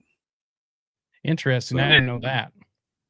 yeah, so George Martha was married beforehand and to Right. Daniel Custis, and he would die in the Yorktown battles right next to George, fighting in the wars of 1776. His son would be the hereditary member, Daniel Parke Custis. He would have been the hereditary member, and then his son would have been in the hereditary member after that, George Washington Parke Custis. Because Interesting. yeah, so what? So when I get to that guy in a second, so after Daniel Parke Custis dies there in the war, and that George and Martha adopt George Washington Parke Custis. So Right. that's an interesting aspect of the society, because he would have been a hereditary member, right? He's also raised by George and Martha. His daughter, George Washington Parke Custis, his daughter would marry Robert E. Lee, who was also a hereditary member of the society. So essentially, the adopted biological grandson of Martha, adopted as a son of George and Martha, his daughter would marry Robert E. Lee, and we see nothing but society stuff around there. Interesting. Yep. Yeah, that's wild. So yeah, kind of to. But yeah, I agree. I agree. There's a lot more of the Abraham Lincoln and Civil War stuff we don't know. And when I understand what you're saying, there's a lot of negative things we said about Lincoln, and there's I think that's part of it. So when I say there's an ongoing feud here, like, you know, there's a lot of presidents we don't talk shit about, and have a lot worse things to say about than Lincoln. So that's what I'm saying. I think there's, you know, some aspects of that is generated. Right. So I'm definitely a Lincoln hater. However, there is one good thing that I think that he did do. So at the time, there was actually two armies that were getting ready to invade the United States if the United States split up into two. That was the Spanish, you are correct, and the French. Yes, sir. Russia was actually coming in as well. So I mean, there was all sorts of things going on at the time. So, you know, being able to hold us together, you know, I think is probably for the best. However, I do think we could have done it without a lot of the shitty things that he did, you know, censoring newspapers and, you know, heading over to statesmen's houses and trying to confiscate their weapons. You know, I think we could have done what needed to be done without a lot of the shitty things that he did on behalf of, you know, some of his financiers. But I think ultimately, I don't necessarily disagree, sir. Right. I think in the end that, you know, like you said, keeping the country together, that is what needed to happen. Now, I just don't think that we needed him acting the way that he did to get there. I agree with you, sir, that when we play Monday morning quarterback, there is certain elements we can certainly press on and say that's probably not a very American thing to do. Right. But that being said, we also have to recognize, you know, I'm relating these things to my experiences in law enforcement for 20 years in military police, the Air Force, and combat therein for 5 years. And speaking of SWAT, we started this conversation with Daryl Gates. I know Daryl Gates' name very well when you mentioned that to me on your show, and we started talking about that, because he is a legend in the SWAT communities, and that's where I started my career in the Air Force. I was a teenage SWAT team leader. So, and his name again was very well known amongst. I mean, I went to Army SWAT school. I went to, you know, Air Force SWAT school. I went to civilian SWAT schools. I went to a lot of schools, and you know, you hear his name everywhere.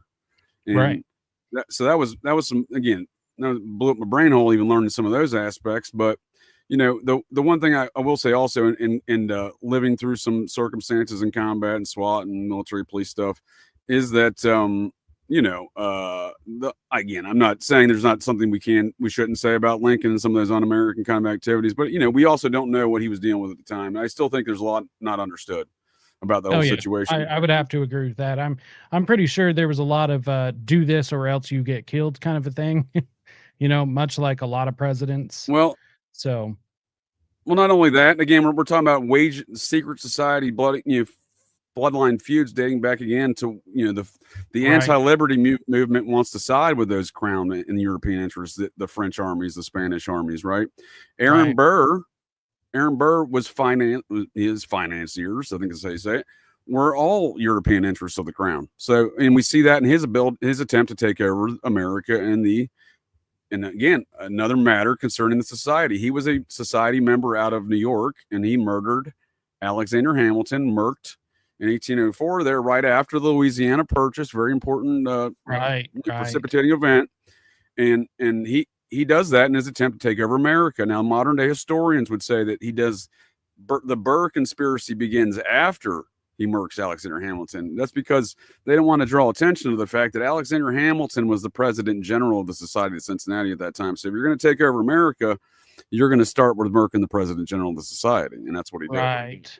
And he's financed by European interests. He starts Tammany Hall politics there in New York City. So this is all a contingent of that same anti-liberty faction, which brings us the end of the Civil War in many regards. So again, I don't agree with martial law, but what did occur at the end of it was the federal troops in the South during the Restoration period for a period of 12 years, right? So that ends in the Great Compromise of 1877, when Samuel Tilden, whose father was a financier of the Confederate Army, and he lived there in Untermeyer Park, you know, the Son of Sam mound site where they did all this ritual stuff there. He owned it before Untermeyer, but he was part of Tammany Hall politics up there. He won the presidency and gave it to, was it McKinley?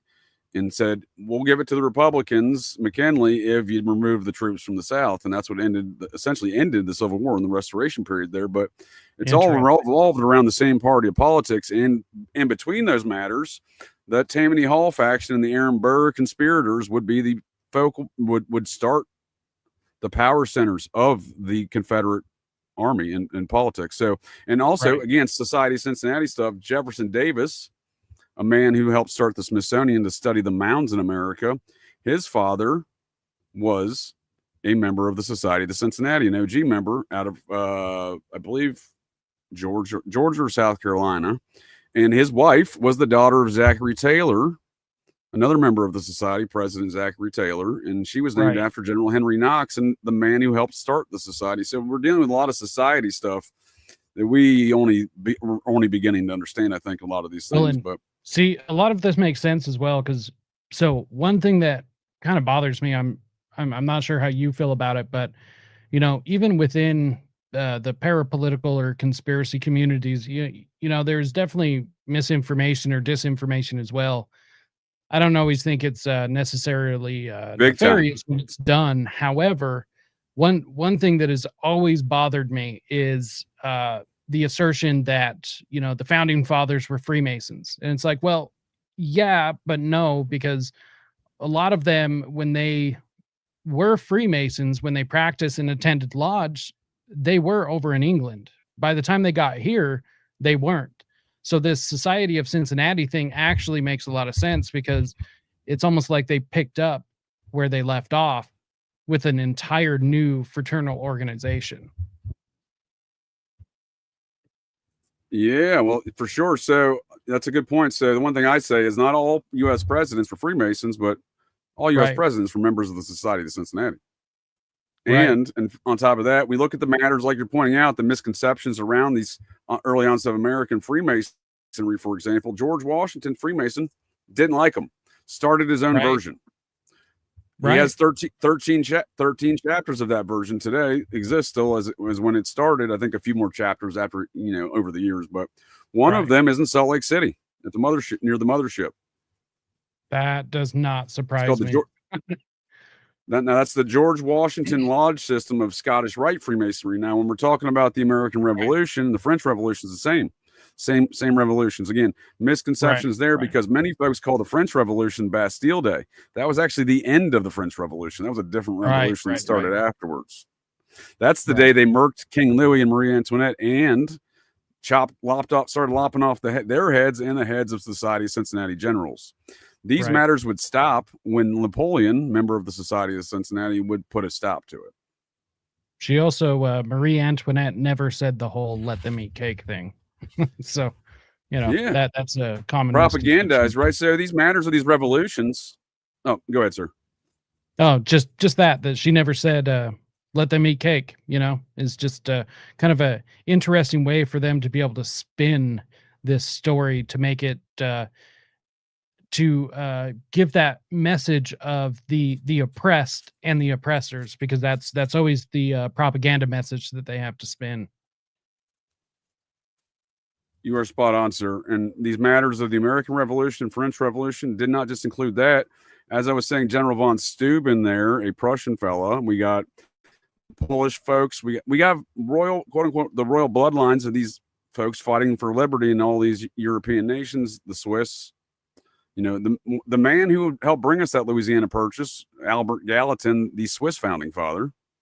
He's also the man that would do a lot of the mound surveys and mapping before Lewis and Clark and hand them his maps. So we see a lot of these things. Lewis and Clark were society guys, obviously. Right. That tracks. But we see, I mean, again, we know the name, I assure you, sir, especially if it's a French name, because, and like I said, the French Revolution, as far as the society was concerned, again, ended in 1794 there. And they all came to America because they got banned from France until 1925. Right. So we see all French families being very prominent here, not the least of which those Prevosts, in which the American French Protestant Pope is part of that family. Now was the Society of the Cincinnati, were they actually founded in 1783? Like, because that's the official story, but were they founded like maybe like a year early? Like, because that's the official story. So I don't think that's just when they put it on paper. I don't think these families have ever stopped fighting for their liberty. Right. Yeah. So I'm just saying no one put that on paper for me, but I was raised very much to fight for liberty and to respect the rights in which America was built upon. Right. I became a George Washington super fan long before I realized that my forefather 4 times over, because my Appalachian family tree looks like a Appalachian family pole. It lacks the requisite branches in which to be called a tree. But Abner Vance, my forefather 4 times over, was very likely and also the actual U.S. vice president. I'm not the vice president. Right. His forefather as well. I think he's only a one-timer. Is Abner Vance, in all likely probabilities, the biological son of George and Martha Washington. And interesting. Yeah. So long before I realized that, I was a George Washington super fan. I'm just saying that obviously is, aided and abetted my super fandom. Right. And again, I think these people are misdescribed, man. We're sold Disney fairy tale narratives of all of these people. Right. I mean, George why not, though? And, and his damn cherry tree, Abe Lincoln didn't tell a lie, or et cetera, right? Before we go any further, sir. Well, I mean, we live in the Muppet world again. I agree with you, sir. Why not, right? Hold that thought, sir, before we go any further. So we'll take a quick intermission.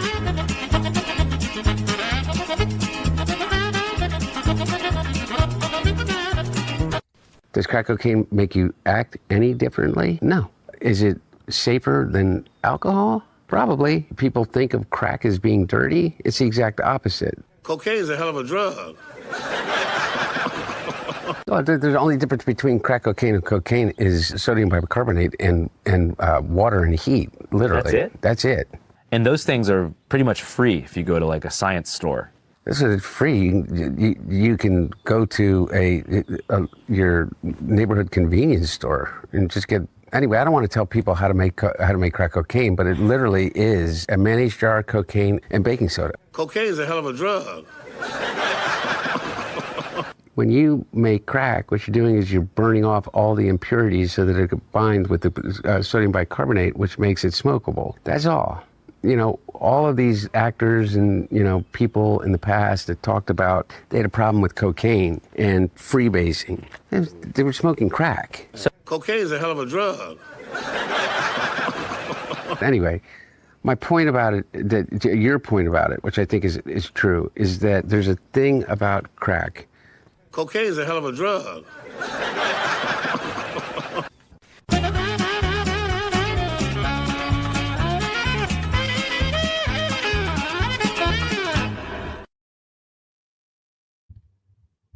What are your thoughts on that, sir? Cocaine's a hell of a drug. Cocaine is a hell of a drug. I am not surprised that for not wanting to give a course on how to make crack. For not wanting to give a course on how to make crack, he certainly stepped right into giving a course on how to make crack, did he not? Right. Jeez, man, that's man.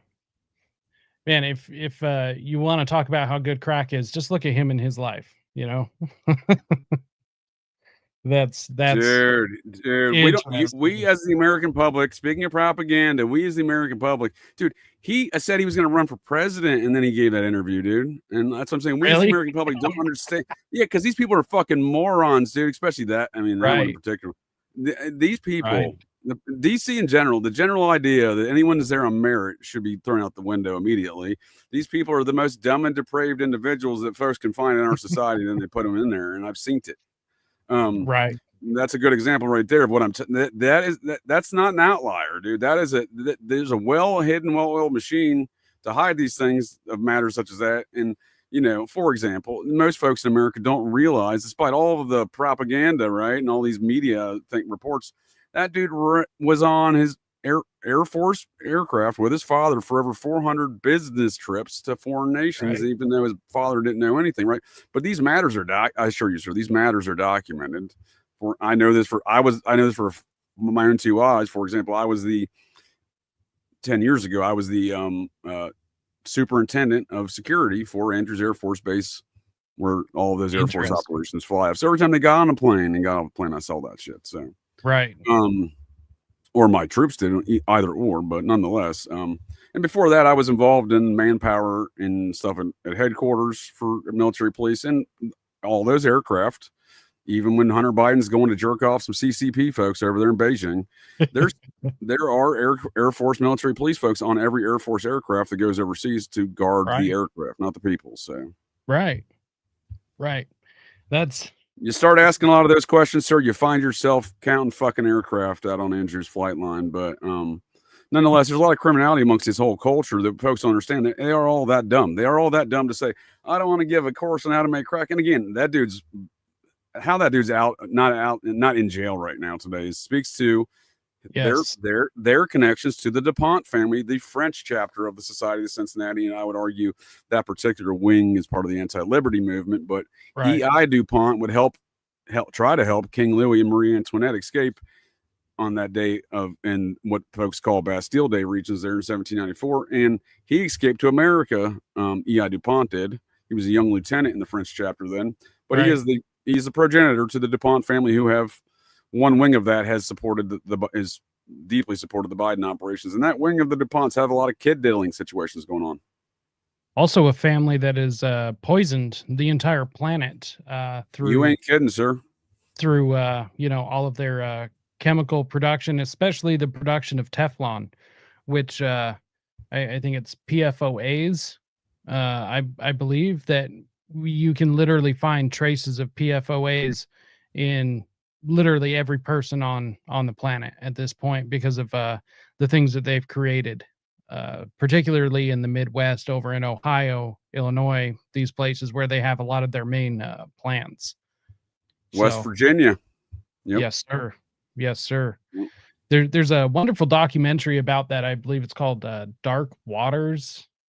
It's all about the poisoning of the planet by DuPont and similar other chemical companies. And man, it's something to make you real angry right there. Because, there's a little bit of me, I'm not a fan of hippies at all. Don't like hippies. I think damn hippies. I think hippies are mean people cosplaying as nice people, and metalheads are nice. I think they're communists, sir. It's in their names and their activities. Right? I think they're communists. I would have to agree with that. But the one thing, I actually do care about the environment, and I've probably hugged a tree or two in my day. But the thing is I watch these companies actually poison the planet, poison the water and stuff. And boy, dude, that gets me hot. That gets me super hot. Dude, I can respect that, sir. I'm not a left. I would never consider myself a tree hugging lefty of any sorts, but I do respect the environment, and I was instructed to do so thanks to the Mormons and the Boy Scouts. Right. At least in part, right? They helped instill that. I mean, as I'm sure you noticed in your Mormon times, the Boy Scouts were very prevalent in culture there amongst the teenage, the males there. Yes, sir. And luckily I didn't have any weird experiences in the Boy Scouts like so many boys did. I like to thank my Boy Scout leaders in my Mormon church for a non-diddling, environment. Right. Yeah. Same with mine. I was, after learning kind of what some or a lot of what those boys went through, I guess we were kind of lucky. It was. Boy, you ain't kidding. There's a lot of diddling there, wasn't there? A lot, and some people are still coming out, even though the class action's done and everything. Some people are still coming out, tens of thousands. Which another thing, this kind of goes back to the beginning of our conversation with DARE. At the end of the day, I think they counted it was 10.2 million students ended up going through the DARE program. And that's I'm glad we circled back there. I'm glad we circled back there to DARE because we got one of Bill Colby's ball washers here. And I do think there's connections there between Daryl Gates and Bill Colby. But no, you are correct, RR. There was a time period from, you're right, 1792 to 1794. That was the time period in which the Marie Antoinette and King Louis were imprisoned, along with then French General Lafayette. But he wasn't the original president of the French chapter. The original president of the French chapter of the society was a different general. Make up a French name because they all sound like Fraggle Rock to me. So he got his head lopped off in 1792. There was a lot of heads lopping off, but that's right. I respect your dedication there, are as much ball washing you do with Bill Colby in the Phoenix program. You know, when you're right, you're right. Again, I will respect the facts when the facts are out there. But I did see a comment from RR there a moment ago about me not commenting about the Vietnam and their their tyrannical activities as well. Well, here's the deal, bud. RR, I'm an American. This is America.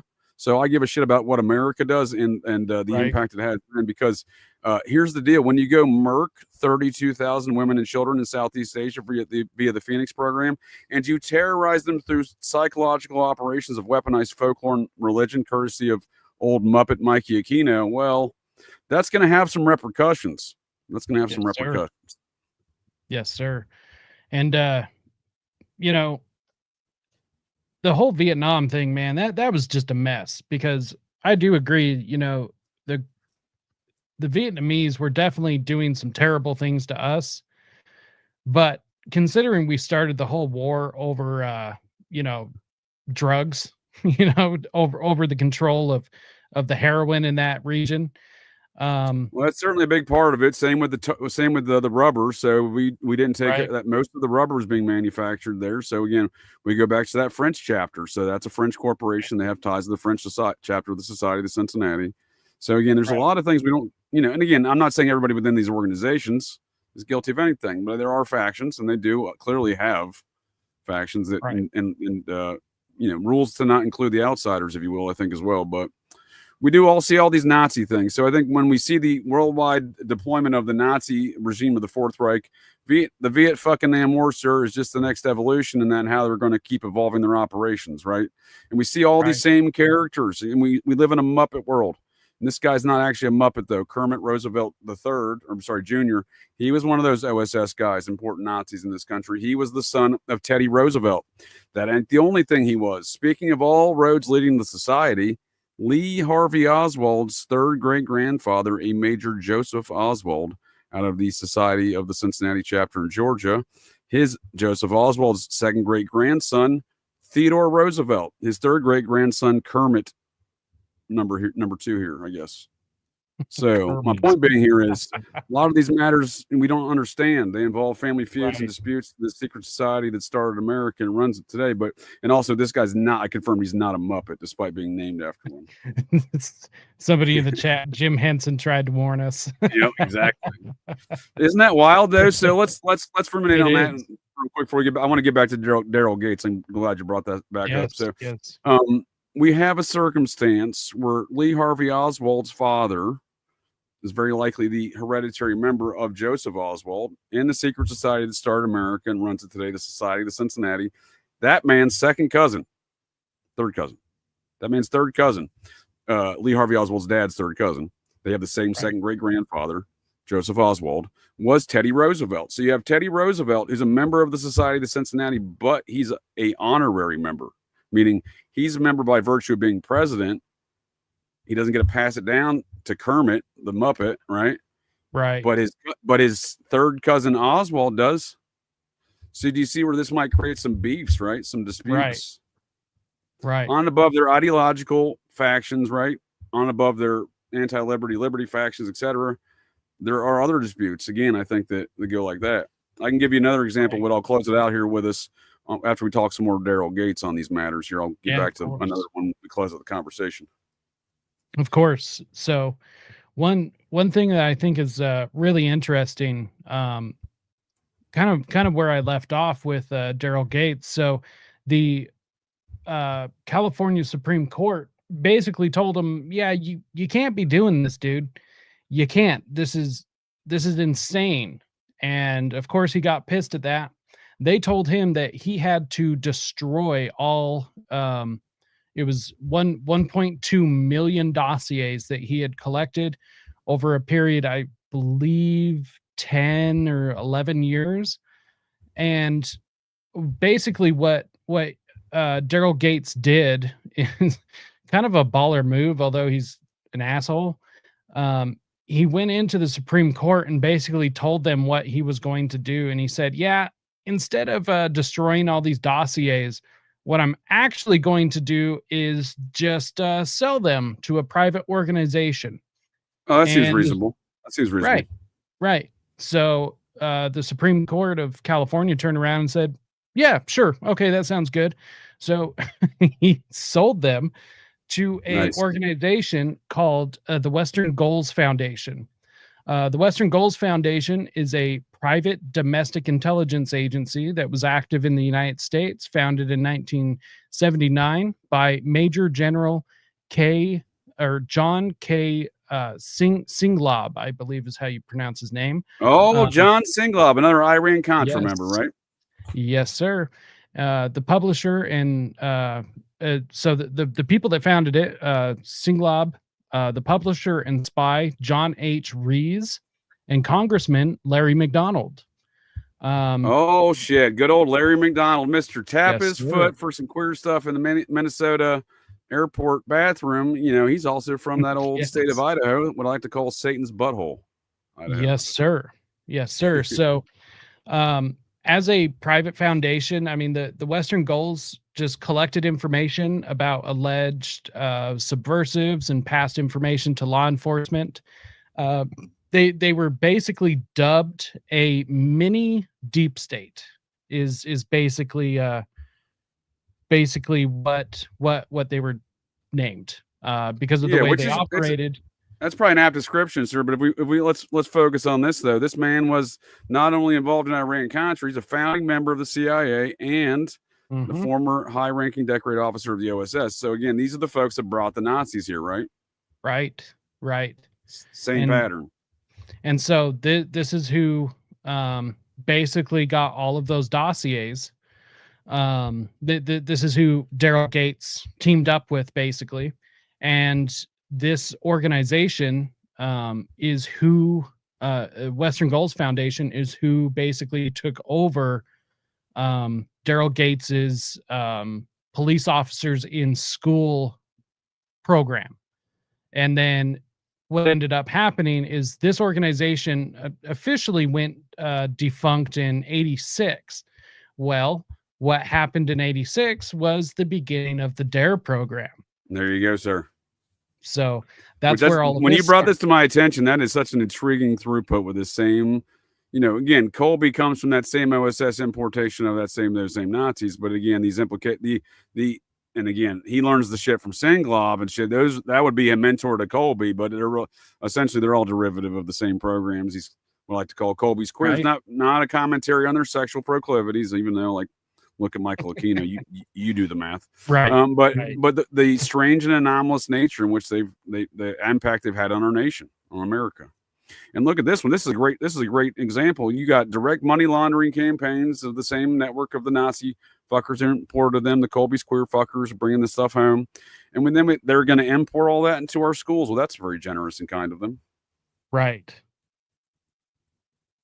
So basically what the DARE program was a intelligence operation that was meant for children to rat out their parents or anyone else in the school or their parents' friends or whatever. It was a way to be able to talk to kids from law enforcement.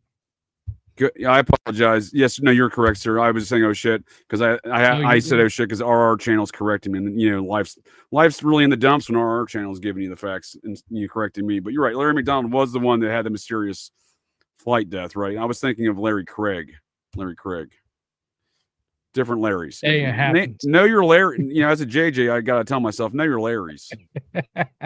Right. But yeah, no, I did that the other day with Jeffrey McDonald. You know, the U.S. Army Green Beret Special Forces medical doctor who allegedly murked his entire family in the middle of the night back in '70. The same place at Fort Bragg where Michael Aquino was. Just saying, at the same time, and a man who's had his justice and his rights violated, justice completely. You know, it's complete boondoggle. It's not justice because we see folks like we were talking about these matters of controlling all these narratives over the years. Man I like to call laser tag Ted Gunderson, who got involved. That was his first step after COINTELPRO was, hey, Satanism. I don't know anything about Satanism. That's literally what he said in the tune he played for decades. And then he got Alan Dershowitz, Mr. Pro Snuff Film, you know, Epstein buddy. Right. And another one of O.J. Simpson's Nightmare Team, not Dream Team, Nightmare Team. and Iran-Contra money launderer F. Lee Bailey. Interesting. Oh, you familiar with that narrative with the money laundering? Yes, I am. Yes, I Okay, am. well, I'll point that out in a second. And then the third attorney that gets associated with Jeffrey McDonald, not Larry, because I was calling him Larry McDonald the other day. It's a different. I need to know my Larrys. But Right. Jeffrey McDonald is John Markham II, the Process Church's literal attorney, and according to the files of Ed Sanders, a lay member on numerous eyewitness accounts. He's a member of the cult. He's the one who. This is the reason why Jeffrey McDonald sits, not Larry. Jeffrey McDonald still sits in prison today, in a federal corrections prison in Maryland and Cumberland, but with no more appeals because they expended. These men are the ones that made sure he's never going to get out of prison.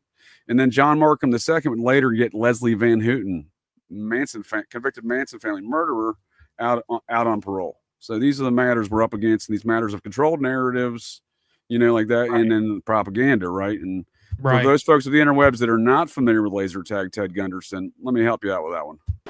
There's thousands of Americans out there. By the way, I've been shot with a laser beam twice. They got Ted twice. Jacob. Watch out. So, it's one of my issues with that. Not only it's the presentation of all these claims without evidence, which he was notorious for, not the least of which this claim that he got shot with a laser tag. I don't even care twice, let alone once. Right? I don't see any evidence of that, but or the laser beams, but. We do see that these matters are being heavily controlled, and we do see a lot of the same connectivity because old Ted there would associate himself with a lot of Colby's queers, not the least of which was the Franklin scandal with John DeCamp. Yes, sir. And it's really interesting. So during the McMartin preschool case, the parents actually got together and did their own independent investigation of the schoolhouse and the property and everything. They paid for an archaeological team to come in, and they found the tunnels. And what's really interesting is that it had nothing to do with Ted Gunderson, nothing at all, even though he was all. You are spot on, sir. But as soon as he got wind of them doing this, he showed up when they were doing the excavation of the property and tried to insert himself into every little thing possible. And that right there is a massive red flag to me. It's really interesting. I've heard. You are correct, sir. If I may. Yeah. Also, we should note Daryl Gates was the LAPD police chief at this time. This happened in LA County, Manhattan Beach, not his jurisdiction. But I'm just saying these are the matters that are going on in LA at these times that. Daryl Gates is running these massive intel operations. Shouldn't they be considering more shit going on in his home jurisdiction? I would imagine, but when you have hundreds of kids being abused in preschools all over your neighboring county. Absolutely, not the least of which satanic serial killers popping off all over LA at the time. And we got Charles Manson's personal friend. And a defense attorney in the Manson trial for one of those girls. I don't think it was Van Houten. I believe it was Linda Kasabian. Anyhow, he was noted as a personal friend of Charlie. Charlie requested to the judge to have him represent Kasabian. And he was the district attorney from 84 to 92 there in Los Angeles. He's not the one who brought the charges in McMartin. The previous district attorney brought the charges. He did a press conference saying this has everything to do with child pornography and sexual abuse of these children. And then this fella would get elected about a month later. Who knows? I'm sure that was probably fixed, right? They bring in the fixer, and he's also the district attorney. He makes that a circus first and foremost. So you got him making it a circus. You got old Ted coming in on the side making it a circus. And Ted inserted himself into one of the victims' families, single mother, child had been abused.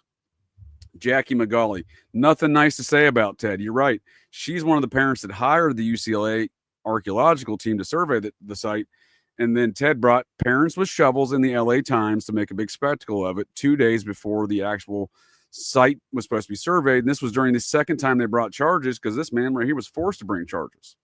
He also prosecuted the Hillside Stranglers, Richard Ramirez, the Cotton Club murder. Speaking of Cocaine Bob Evans, this is the man that decided Cocaine Bob Evans was an unindicted co-conspirator in the murder of Roy Radin. Interesting. Yeah, he had no problem indicting the Medellin cartel's #1 person in America, Karen Greenberger, a.k.a. Laney Jacobs, Bob's co-conspirator, who hired, Mr. Process Hitman Manson II, William Metzer, these matters, I think are relevant because, they're going to charge the Medellin cartel. Speaking of all this Iran Contra stuff, that's their cocaine. They're contrabanding right through America. Right.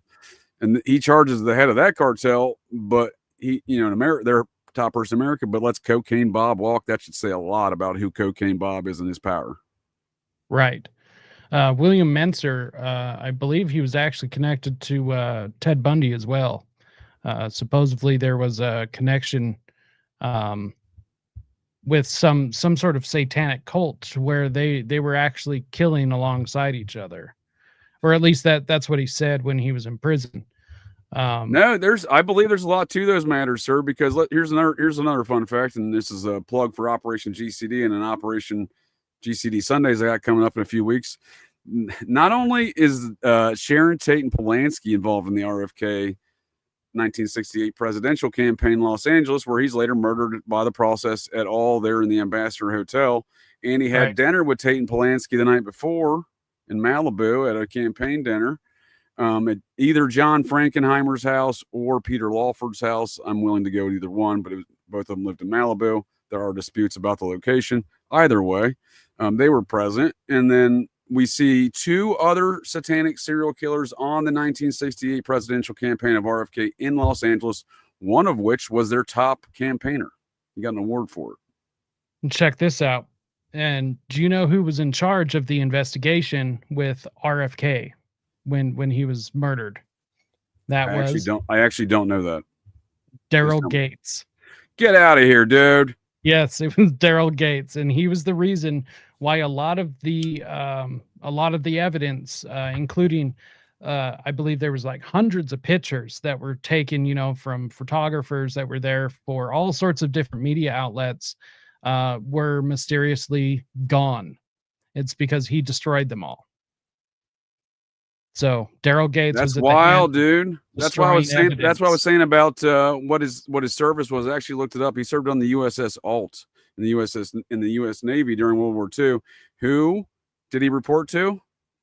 John S. McCain. John McCain, #1 member of the Society of Cincinnati.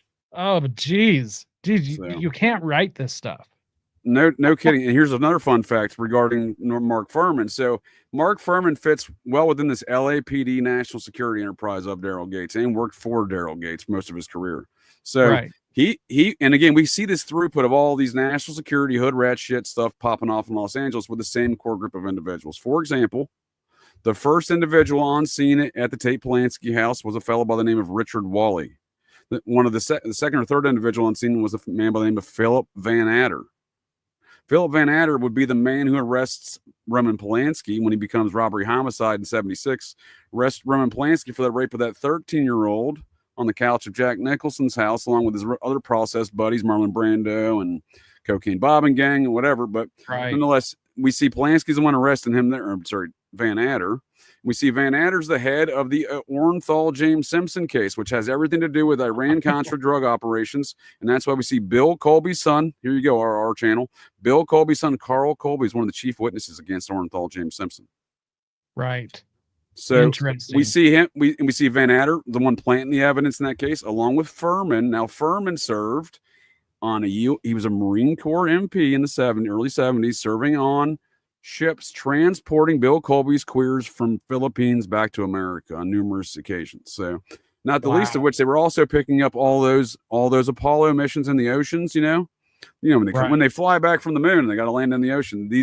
Furman was on the ships picking those up. Oh wow!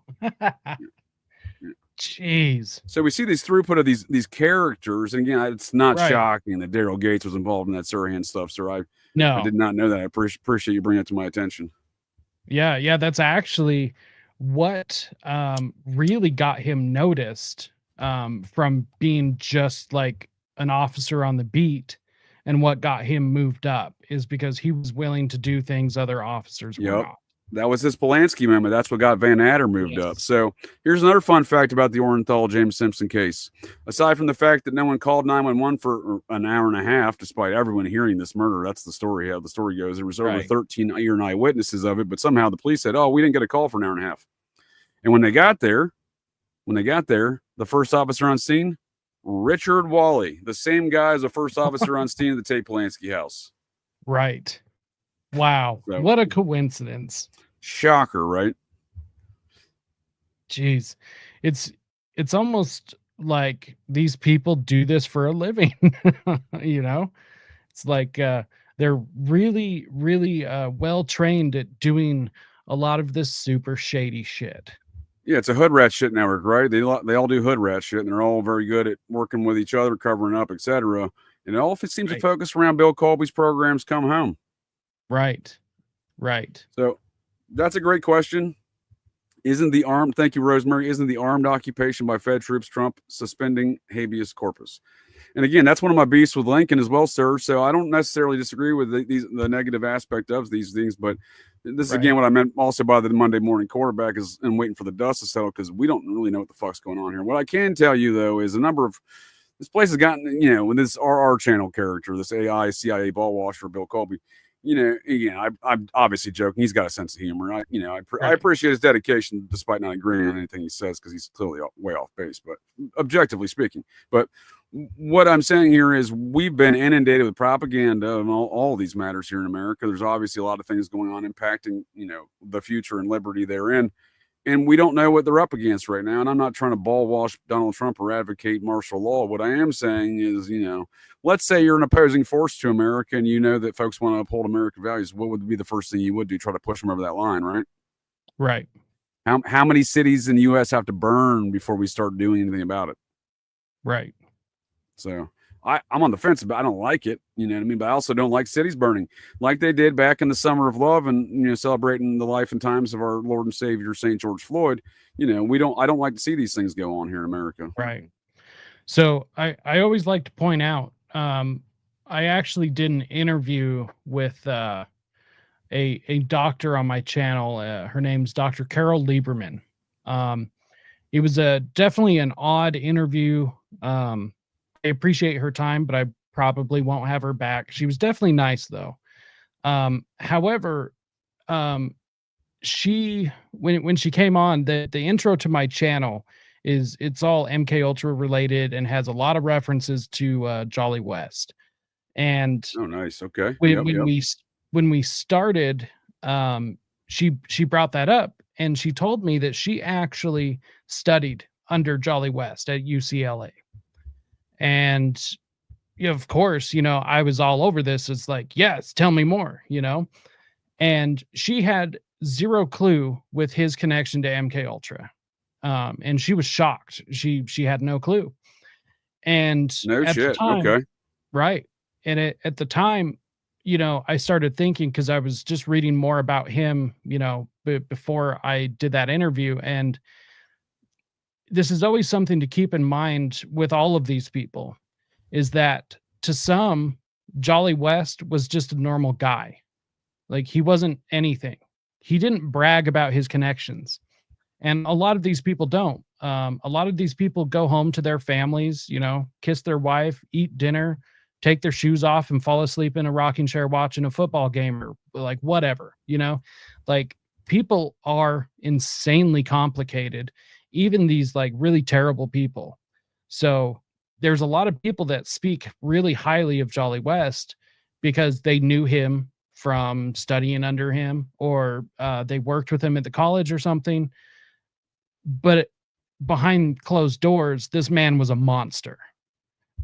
But people, for sure, dude, for sure. No, Right. you're making some excellent points, man. That's kind of what I was getting at earlier with, these things aren't black and white. There's a lot of gray areas in the manner in which these folks Yes, portray sir. themselves throughout their lives. For example, the serial killer you may have heard of, sir, but most folks have probably not ever heard of. Ed, the most prolific serial killer in America, friends with Charles Manson, and very likely a CIA operative, much like Manson, Edward Wayne Edwards. yes.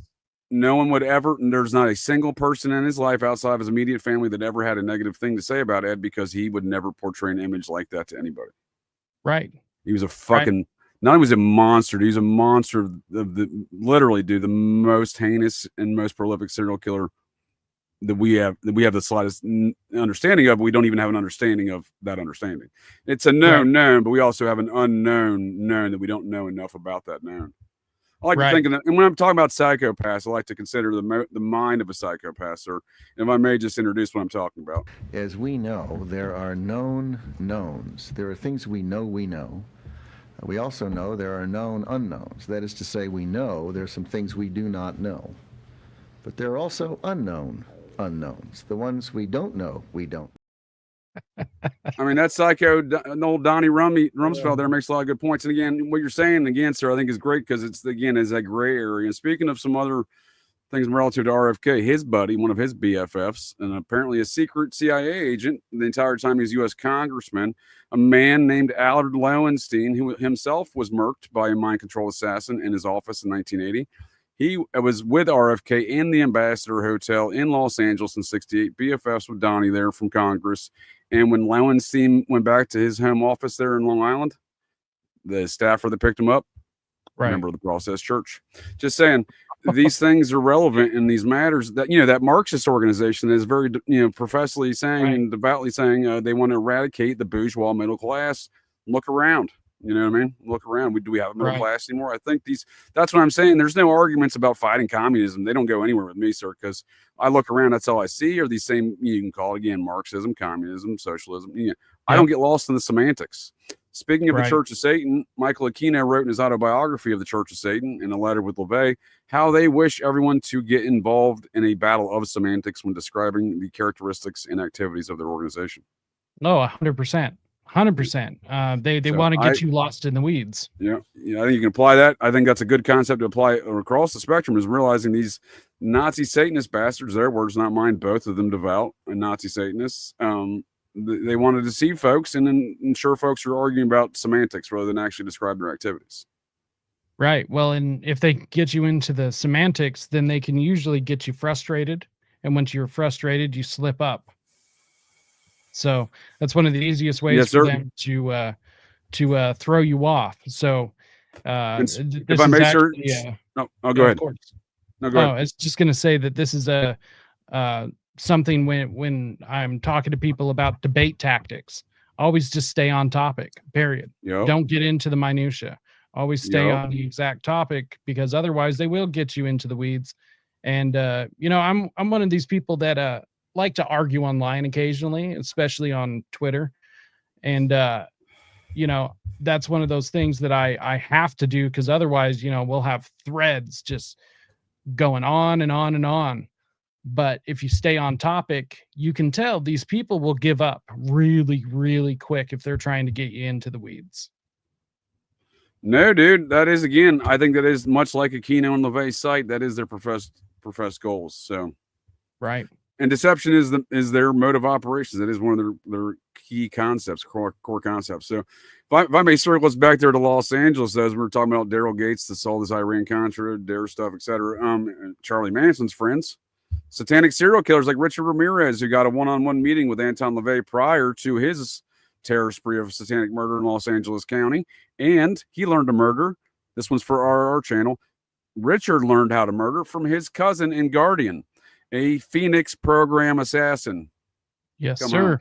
So Dave McGowan is right in many respects. But I do, when we were saying earlier about the getting blinded in politics, you know, I think McGowan, even to a certain regard, that qualifies for him as well. But he is the man that radicalized me in these actions. I just think I'm not accusing him of doing anything like Lavenda did in Sinister Forces. Peter Lavenda, fan of his work.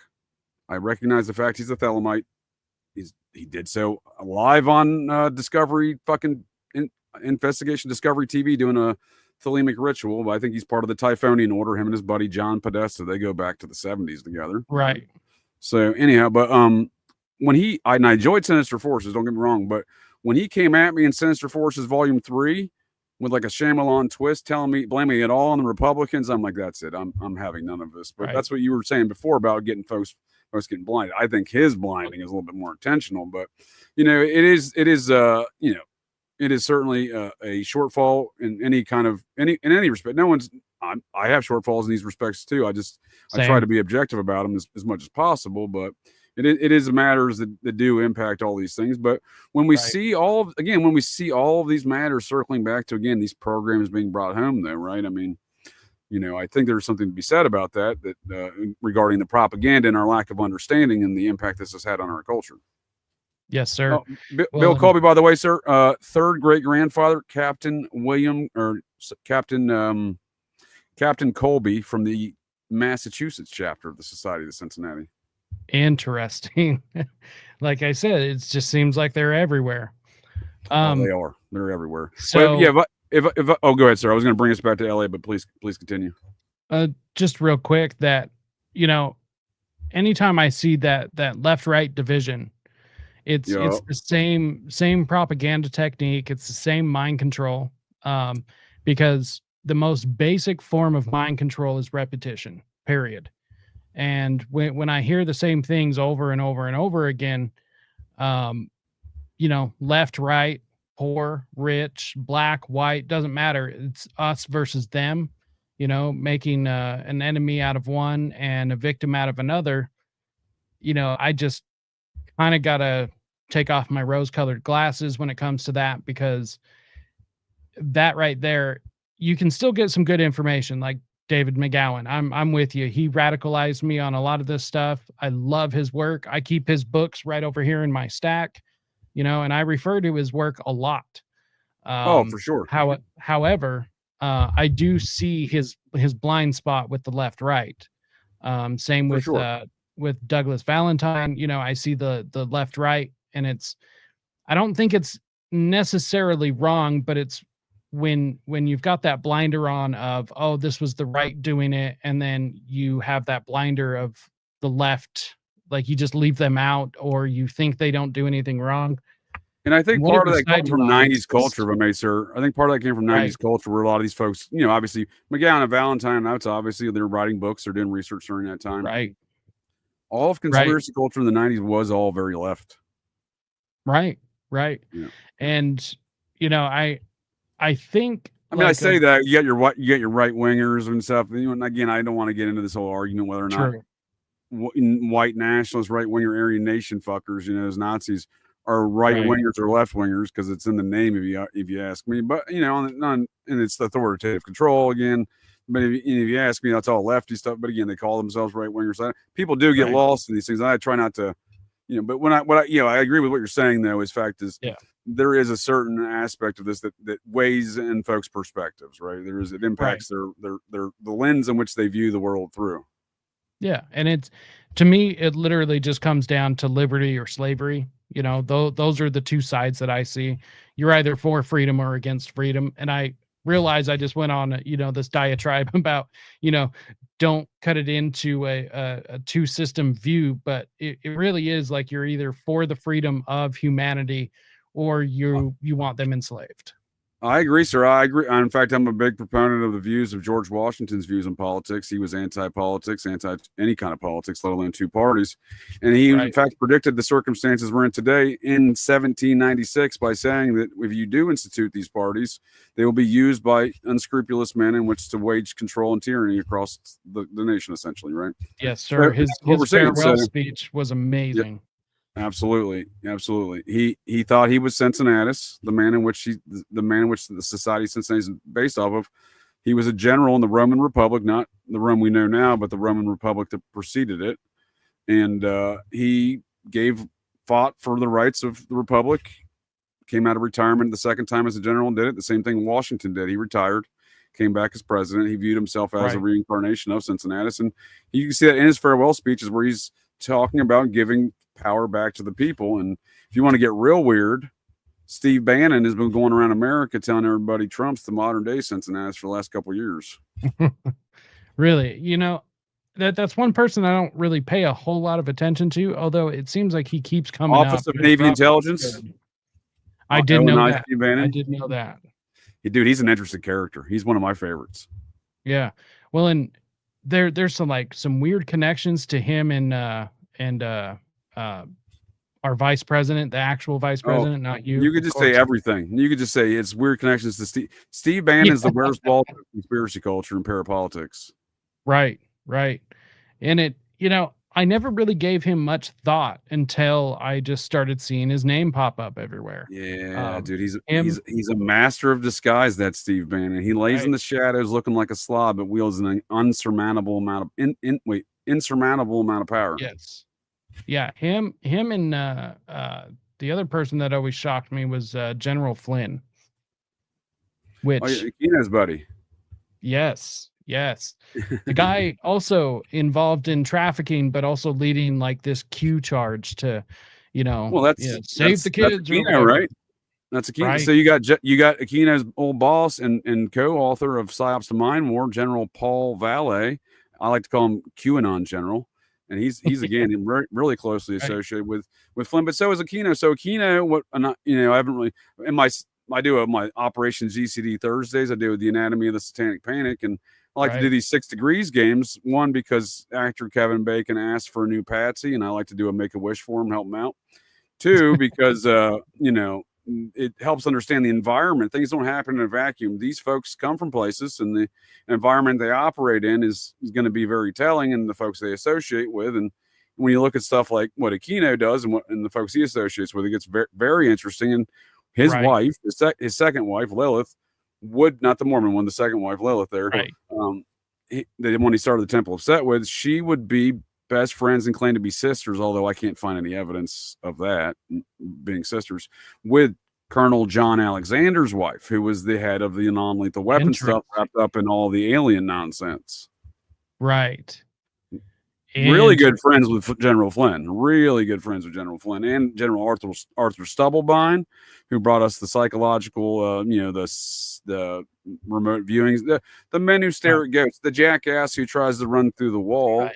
That's General Arthur Stubblebine. You go see him on Bill Hicks' show, InfoWars, too. He's done a lot of appearances on that before he died. Bill Hicks. he is totally Bill Hicks. Oh, dude. There's a few things I'm certain of in this world, and that is one of them, sir. Yes, I would have to agree with you.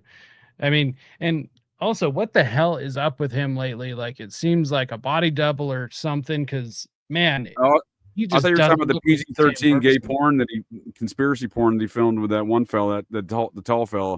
They were sitting in a lake with their shirts off talking about aliens. I'm like, what is going on here? Ian Carroll. Yes, Ian Carroll. Man, that dude, he is an op for sure. And don't get me wrong, I like some of the things he's put out. Is it the Tom Selleck mustache? Was that was an indicator of me? I'm like, who is he fooling with this mustache? That's a Fed mustache. I've ever seen one right there. Right. Yeah, it is a straight Fed cookie duster for sure.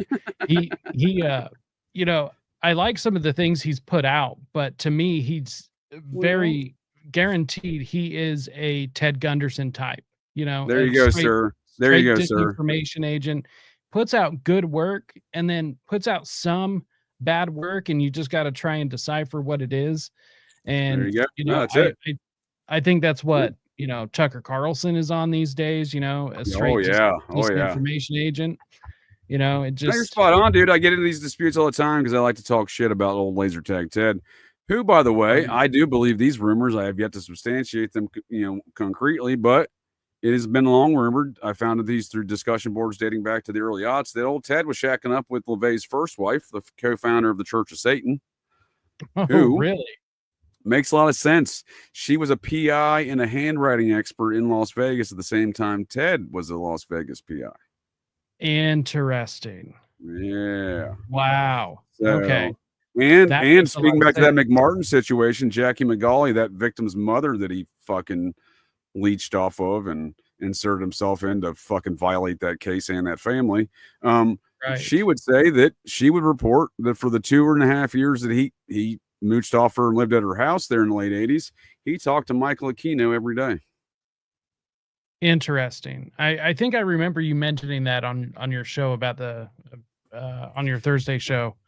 And this is at a time, sir, during the infamous Geraldo primetime special where Aquino and Gunderson are facing off on a stage together, opposing one another, kayfabe WWE style, if you ask me. Right. Yeah. But to that point, oh, go ahead. Just that whole stage show is exactly what I would call Yeah, their Geraldo. you got to have some facts, right? You can't say, look, as the laser tag Ted used car salesman bit, you can't be like, hey, do you want to buy this big pile of shit?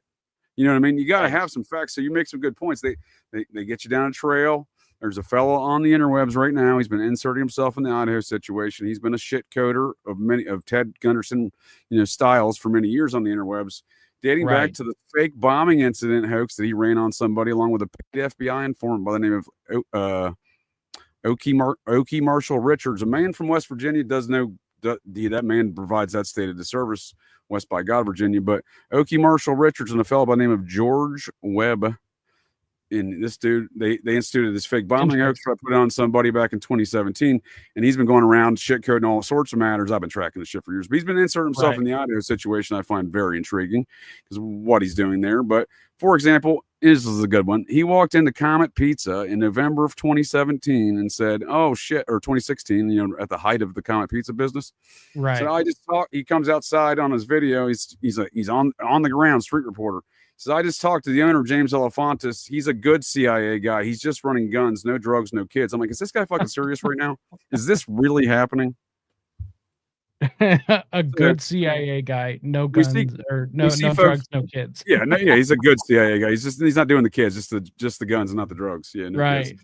So, but that is this character. We do have these Ted Gunderson type characters today who always make these weird. This dude shut down an entire bombing hoax situation, shut down an entire port of Charleston, trying to frame somebody else for it. No accountability for these matters. No accountability for their lack of production of evidence for all these wild claims they make. And lo and behold, his father appears to have been one of them Project Paperclip Nazis, and who, back to that whole pattern of behavior with these characters. Right. But we have a lot of these fellas that sell narratives that are clearly false, but they have to give you some truths to lead you down that false path. And I think you you're right on target there, sir, with that. Yeah, and it's kind of like when Ian Carroll, he was doing a recent show. I saw the clip on Twitter where he was talking about if Tucker Carlson was CIA, and he said that, I don't know, he might be, and even if he is, so what? Yeah, that's what they always say. When what's the CIA lady that got outed for starting a feminist movement?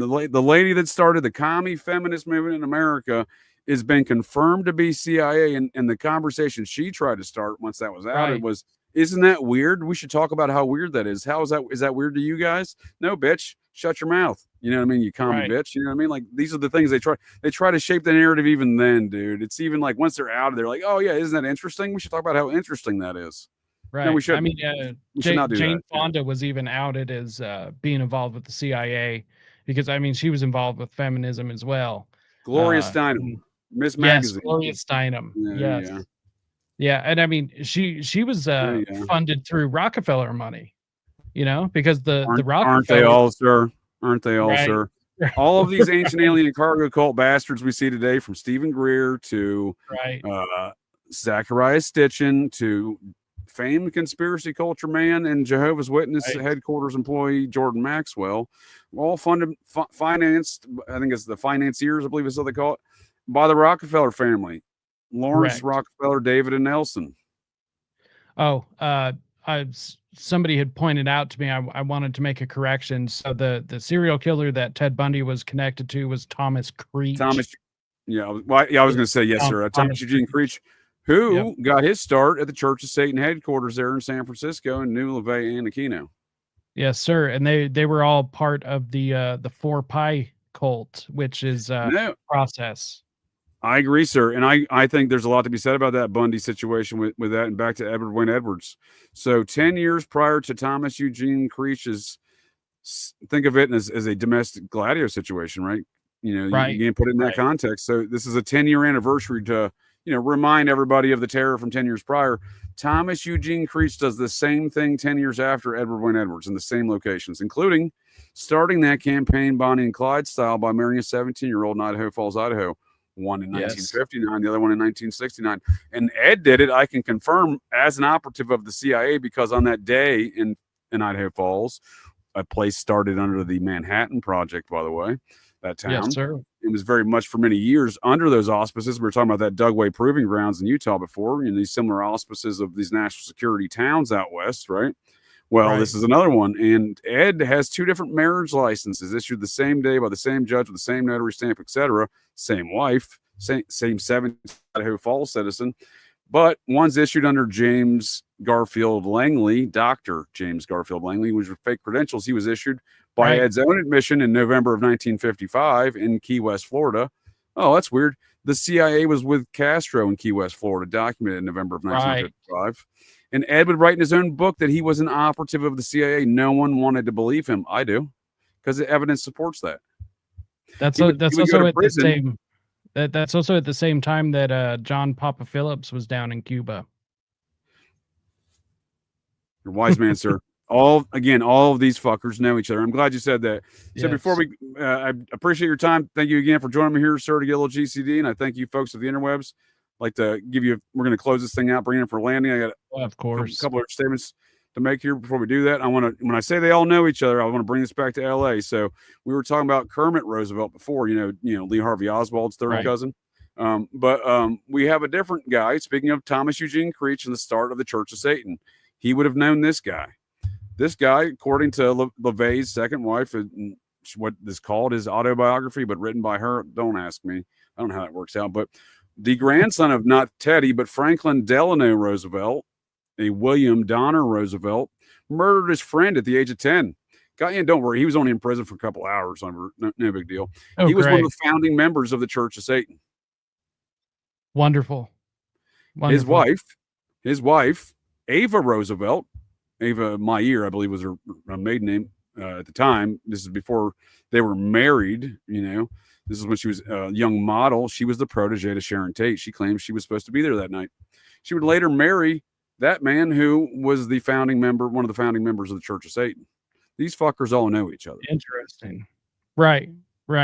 Well, and you got to remember, though, that Satanists are the only organization that would never abuse kids. Yeah. Did Mike Aquino tell you to say that? Well, you know, old Mike. That is the propaganda script, right? But again, you look at the origins of their organization, and it's very dark. Right.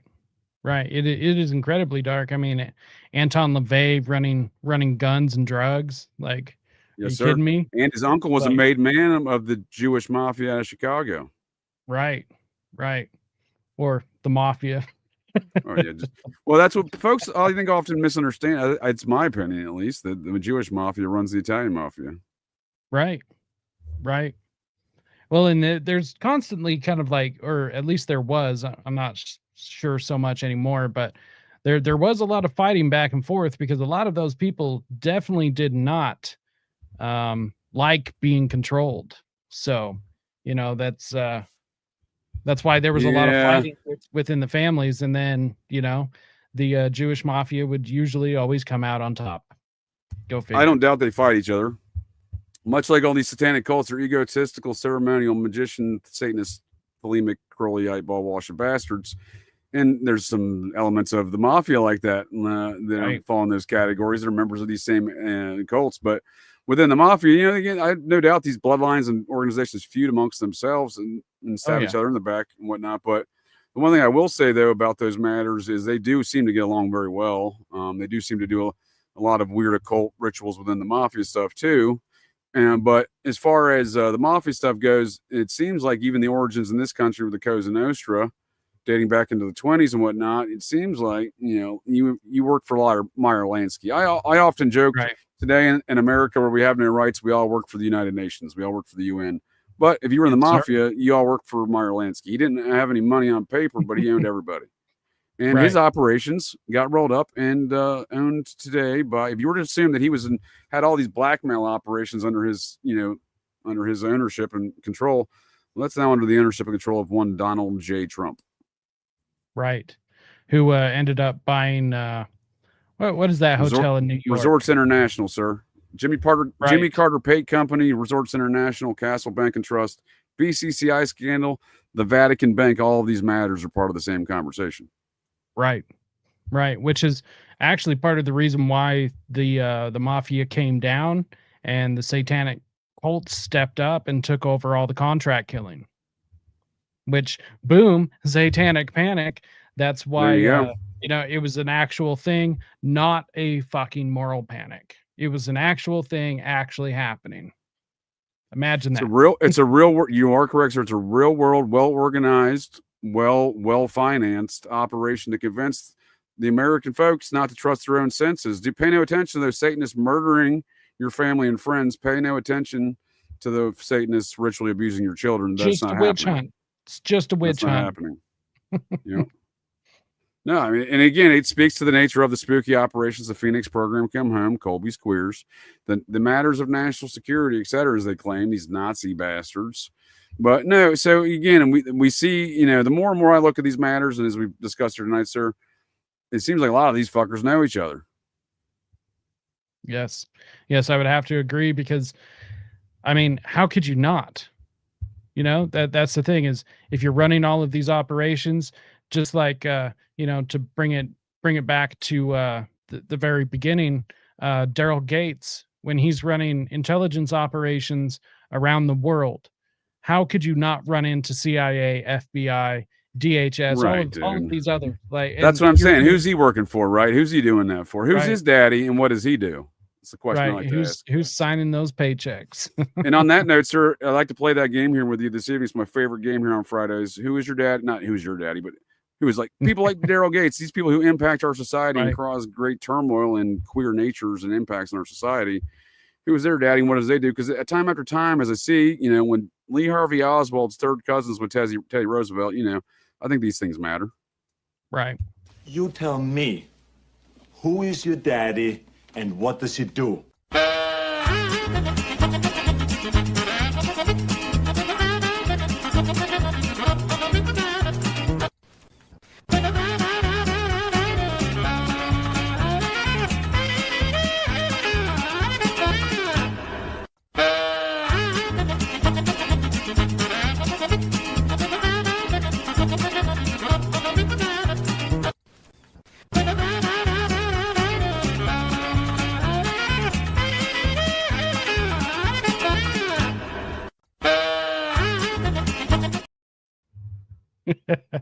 What do you think, sir? Who is her daddy and what does he do? You know, I don't know. First of all, who was that guy? The guy like, kind of looks like a Muppet. Yeah. That would be Webster Hubble. He was almost the U.S. Attorney General during the first Clinton administration. He was the law partner to Hillary at the Rose Law Firm back there. It was Vince Foster, Webb Hubble, and Hillary at the Rose Law Firm. So back when she was still a lawyer and she made that damning tape where she was talking about getting a sex offender off. That's correct, sir. She was the law partner of Webb Hubble. So Vince Foster was friends with Bill. That's how he got linked up in the Rose Law Firm. They went back to high school or college. I don't remember one of the two. I think it was high school because Bill went to Georgetown and then Yale. So that probably wasn't it. So, but Webb and old Webb there and Hillary used to be a thing, and then they were law partners there, and then they brought in Bill's buddy. But I'm saying, she don't look like Bill. Right. Well, there is a pretty legit theory, in my opinion, that there's some pretty compelling evidence towards the fact that Bill and Hillary's actual kid, was actually sacrificed. So that wouldn't surprise me, sir, because in her own, I'm sure she didn't write it, autobiography, she says they went to Haiti. She and Bill did for their honeymoon for the voodoo. Right. And this so happens to be around the time when they're leaving Arkansas, going to the White House. So, yes, sir, that is correct. What the hell? So, supposedly the first time when she was pregnant was when Bill was in the governor's mansion in Arkansas, running cocaine out of Mina and all of that fun stuff, and running kids, all of this stuff. And I think she's born in 1979. So yeah, you're right. That was during it was either the end of his Attorney General administration or the very beginning of his gubernatorial administration. Like right there somewhere. Because he was the Attorney General there, right beforehand. That's when all these Colby's Queers drug running operations are going on. A lot of folks focus on the 80s stuff when he was the governor, but it really goes back to his Attorney General time. And he's got a photograph. So I can pull it up here, with George H.W. Bush in 1980, I believe, sitting alongside George Wallace, one of the Georges from the 70s, George Wallace, I think it was, and Kenny Bunkport, dude. So these fuckers all know each other. Right. Yes, sir. So there's a book, if you guys can get your hands on it, I highly recommend it. It's called The Secret Life of Bill Clinton, The Unreported Story by Amber Rose Evans Picard. It is let's see if you can see that. Yep, right there.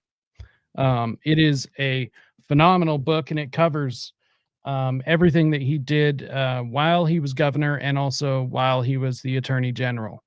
And boy, is it very telling. That book's actually out of print now. So, I mean, good luck finding it. But if you do find it, unless it's going to break the bank, get it because it tells a lot. Yeah, dude, I've never heard of that book. That's awesome. Yeah, highly recommended. I actually this came from a used bookstore, was only like $10, and it came from a library actually. So I'm not sure what library, but yeah, it's a highly informed book. It opens up a lot. All of the body count stuff, all of that's in there. So, Nice. I was going to ask you about that in a minute, but so we're told these fellows just, after their presidents, they were like, oh, one's a Democrat, one's Republican. They decided to mend fences. These fuckers never quit running hood rat shit operations together. They have billions of dollars in fraudulent operations through unregistered charities they've run together. Not the least of which the Bush Clinton $10 billion Haiti charity hoax, dude. These matters are very relevant today to understand that these folks have always been doing it together. Right. It's kind of like it reminds me of that scene from the cinematic masterpiece Lethal Weapon, where they're fantastic cinematic masterpiece. Yes, love that movie, especially the first one. I mean, I love all four of them, but the first one especially, and where one of the lawyers is talking about how he was part of Phoenix and they were running drugs and everything, and how they came back, still had their connections, so they kept running drugs. That's right, sir. That is Bill Colby's queers as depicted in the film, the 1987 cinematic masterpiece, Lethal Weapon. They describe it in your face hole. The Phoenix program come home with the serial killers. They got Gary Busey and Mel Gibson, two feuding sides of the Phoenix program, serial killers. You got the banker, a friend of the father of the woman that gets murdered. She gets the hot shot at the beginning. The hooker, the lady involved in the hooker prostitution porn stuff. She's the daughter of a banker who's running the money laundering operations for this ongoing enterprise of Air America. They tell you right there, it's called Air America. They even say Air America. So yeah, these things are blew my mind. That's why I unpack these things of an occult and esoteric nature in my film reviews on Wednesdays, and I appreciate you tuning in, sir, as you cited the cinematic masterpiece written by Shane Black, the great buddy cop director and writer there. But we do see these matters right in our face holes, and I think sometimes it's because it's in a film. It's like, oh, did you watch that in Lethal Weapon, buddy? Is that why you're saying these things? I mean, they even talk about like using the bombings and the domestic terror, dude. Like it's all in there. Our channel should really study that film now that I think about it, right? Our channel should really watch Lethal Weapon again because I think they'll learn a lot. Yeah, when Mel Gibson brings up the mercury switches, which is a real thing, by the way. 100%, dude, and that was invented during the Phoenix program. Exactly.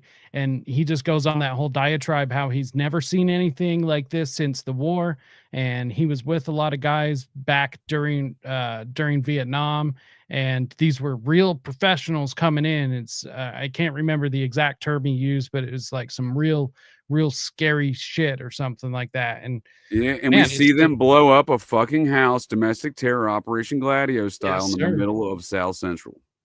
Yes, sir.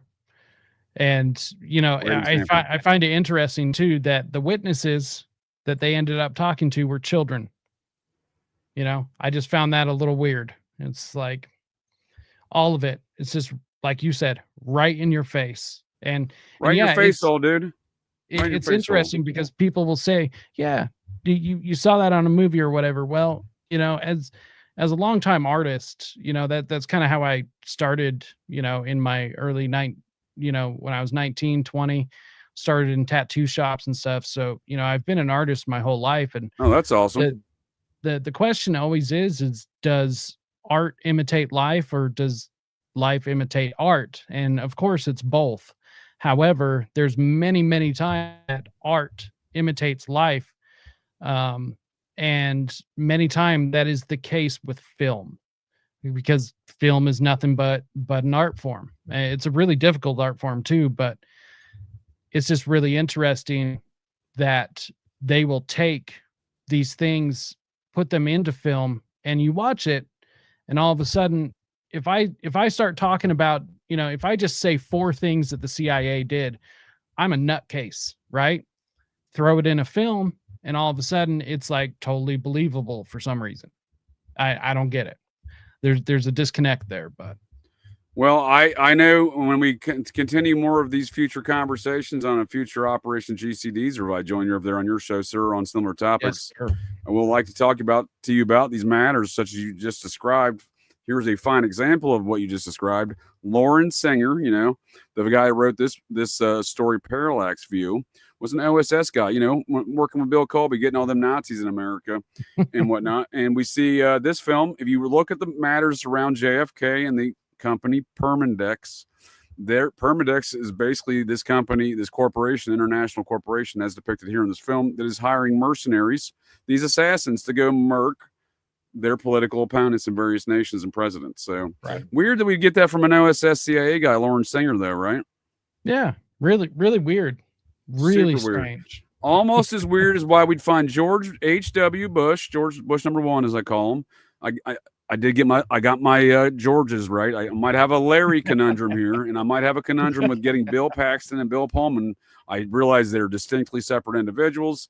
I oftentimes get them conflated, but my Georges I'm good with. George Wallace at a barbecue in Kennebunkport, Bill Clinton in 1983. Get the fuck out of here, dude. Yeah.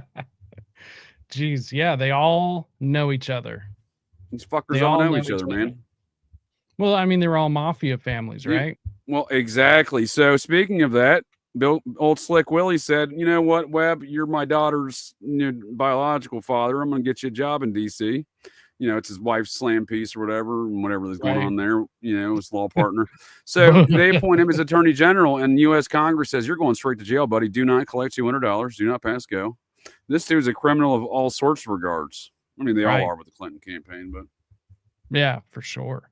For sure. This is obviously the daughter of Webb Hubble, who still, despite their differences, him and Bill still they golf today.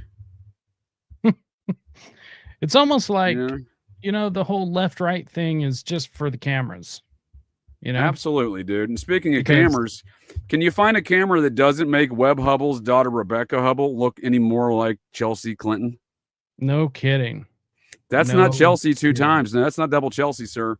That is Rebecca Hubble and Chelsea Clinton. See, Chelsea Clinton. That's funny. I thought it was Chelsea Clinton 2 times. Oh no. I want to make sure that distinction was made. So Chelsea Clinton is speaking of who's your daddy, what does he do? We see these folks carrying on these multi-generational hood rat shit empires. She's on that list. First of all, I think she got a PhD in diarrhea. I'm not making that up.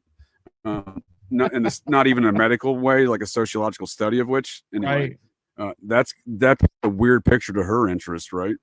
But she sits on the board of a number of corporations, not the least of which International. I don't remember the name of it. IAC, who is a company that owns all of the underlying software for things like booking every hotel, despite the website goes through Expedia and IAC. All these dating applications, the fundamental software is all owned and by IAC. They also own a number of the apps. It was a company started by Barry Diller. He is the protege of Cocaine Bob Evans. When Cocaine Bob left Paramount, he handed off the reins to Barry Diller. Wow. And all of these guys are data brokers now. And they all know each other. And Chelsea Clinton sits on his board there. And she's an expert in shit, literally. Diarrhea. Not even, I mean, say that in a loose sense. Loose like the study of her diarrhea she's into. Well, but no. they've got to have an expert when they're, into all of these like occult orgies and everything. They got to know what they're ingesting. So she's linked up with the WHO because the WHO and Tedros there who's linked in with Right. the parents. You know, Tedros and WHO is financed by, I think that's how you say it, financier, by Bill Burt Gates. You know, from Microsoft fame. Right. So Bill Burt is the Clinton Foundation is one of the largest financial frauds in America, Oh, yeah. the world's history. The Clinton Global Initiative, which was helped started by Jeffrey Epstein, according to Alan Dershowitz, you know, Yes, that sir. lovely character. But we see these folks are really a subsidiary of Bill Burt Gates. So he finances like 70% of the WHO, the WHO, not the band. Well, maybe the band too, but the WHO and Tedros, which Chelsea Right. Clinton, their diarrhea operations, do a lot of work through. And we also see that the WHO donates, I think, something to the tune, it's hundreds of millions of dollars to the Clinton Foundation. And we also see Right.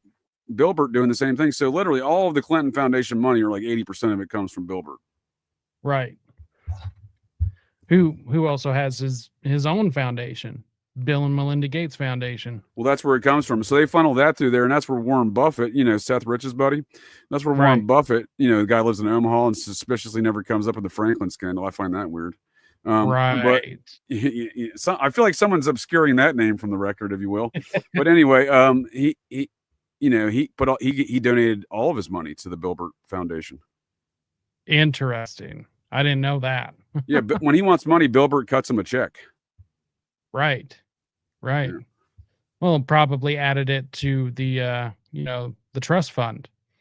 Well, that's what I'm saying. What kind of dark shit they got on Warren Buffett, the inventor of the buffets?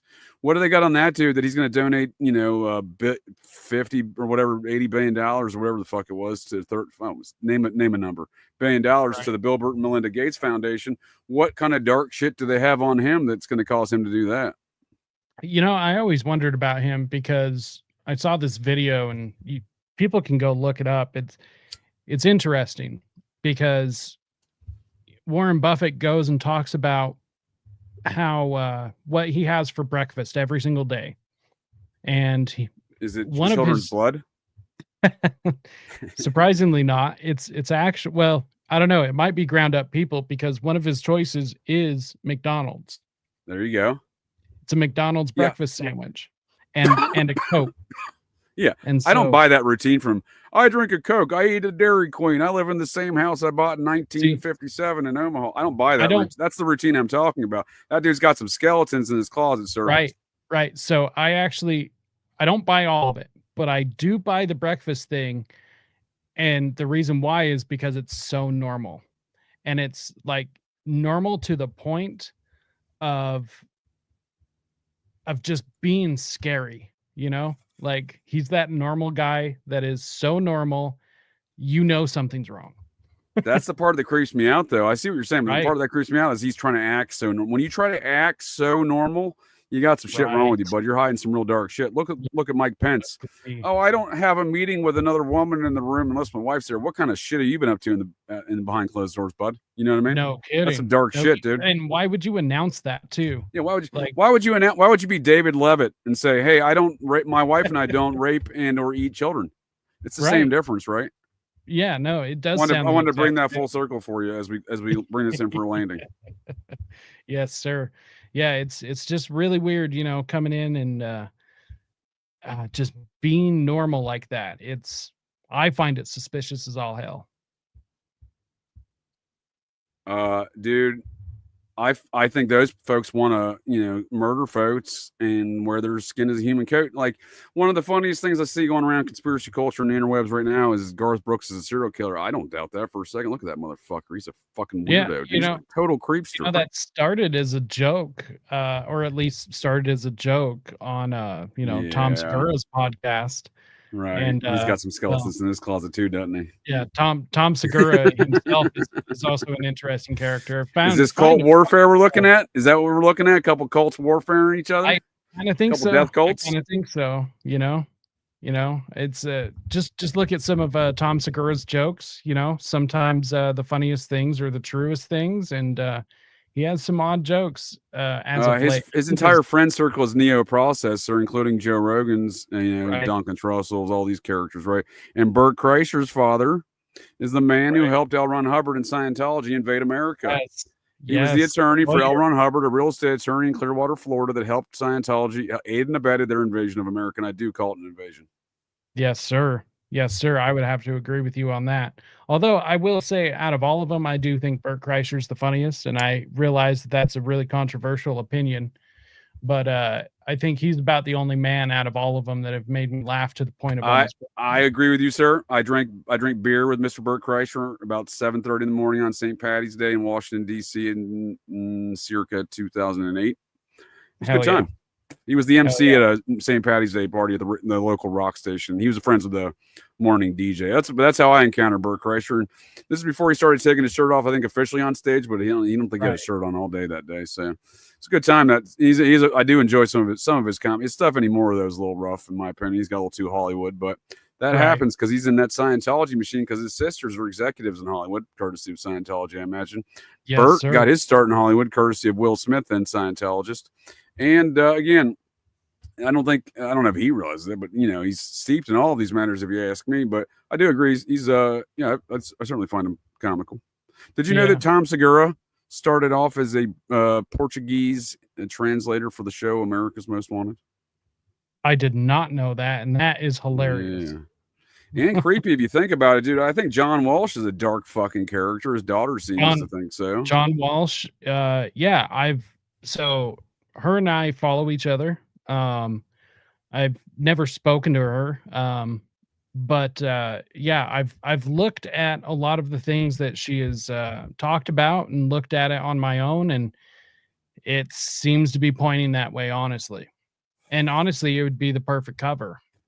One thing she says is Hunter Biden went through some dark shit along with her parents, or apparently close with Team Biden there.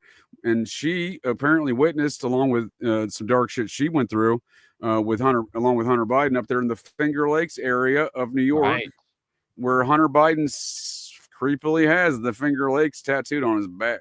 Right. Well, and the Finger Lakes has like a lot of really odd paranormal activity going on up there. For sure, because it has a lot of mounds, sir. And my general thesis there is weird shit happens in and around mounds, including the foundation story of the Mormon Church right there at the Finger Lakes. Yes, sir. Yes, sir. Yeah, there's many weird things, including alien sightings and Bigfoot sightings. So, Absolutely. So, well, I'm glad we could circle back here to our favorite PhD crack doctor here at Operation GCD, and one of my favorite criminals here in this country. Well, one I hope to see finally come to justice, because I've witnessed a lot of shit that I didn't care to witness, and stuff that absolutely is criminal. And back to that whole accountability thing. Anyhow, my point being is, I do thank you, sir, for your time and your conversation here. Join me here to get a little GCD. And your attempts to out JJ may have been successful. Once again, sir, you have blown my brain hole on a couple of these topics. I like to leave here with new details and new tabs, and you sort of achieved in those measures and matters. So if you can offer us any closing statements on tonight's conversation, any final plugs? Yeah, of course. The best place you can find me is pretty much anywhere that's Rise to Liberty. You can find me on Instagram, Telegram, and Twitter or X. Those are the places that I'm most active. Otherwise, you can find my shows on YouTube, Rumble, BitChute, Odyssey, all the places. Because of the censorship, our big tech overlords, I've had to make sure that there are backups and backups for the backups. Yes, sir. And everything. So, F&A, you're right. We all, what I like to joke is we have no rights here, sir, in America in 2025. Yes, in our sir. Muppet world, we all work for the UN now. In fact, you're out of the UN uniform regulations. I hope you fix that next time. Yes, sir. And other than that, thanks for having me on, dude. I had an absolute blast. This was fun. So we'll definitely have to do this again, because boy, do I got some more information on this whole DARE stuff for you. LAPD organization structure and timeline of LAPD corruption and stuff that aligns with all sorts of things. So we'll definitely have to continue this conversation. And anyone else, I've got some fun stuff coming up. So head on over to my channel, make sure and subscribe, because unfortunately YouTube likes to make sure that they don't announce anything that I do. So, you'll have to keep an eye out for that. But I've got all sorts of satanic panic stuff coming up. I'm covering Laurel Canyon, And my big thing that I'm working on is an expose to the False Memory Syndrome Foundation, because fuck all of those guys. So thanks again for having me on, dude. Absolutely. Yes, sir. You just hit on all the topics I enjoy talking about. I agree with Recon Scout. We'll have to convene on these JJ matters again in the future. Anytime, dude. Anytime. And what you're saying here about these false memory syndrome foundation stuff, these psychiatrists, as I call them, they are very relevant in matters today relative to the process. Mr. Lucien Greaves, aka Doug Mesner, was a graduate of Harvard in matters of false memory and worked with the false memory syndrome. Runs a process.org website. Has a process church tattoo on his arm, and by his own admission is the intermediary third party between the old process and what they call the neo process. So yes, sir. And these false memory syndrome foundations and the satanic panic is still very relevant stuff today. Yes, sir. Him and the Satanic Temple is actually carrying on what the False Memory Syndrome Foundation started. Him and his goons are carrying it on. The Gray faction. Yes, sir. Yes, sir. And so I will be, exposing them. Also, something I'm working on behind the scenes is actually a series about Satanism itself. I don't see too many people actually cover it. And, because I was a Satanist for about 10 years, have quite a bit of knowledge of that. So I'll be going through that. Last place to check me out is my Substack.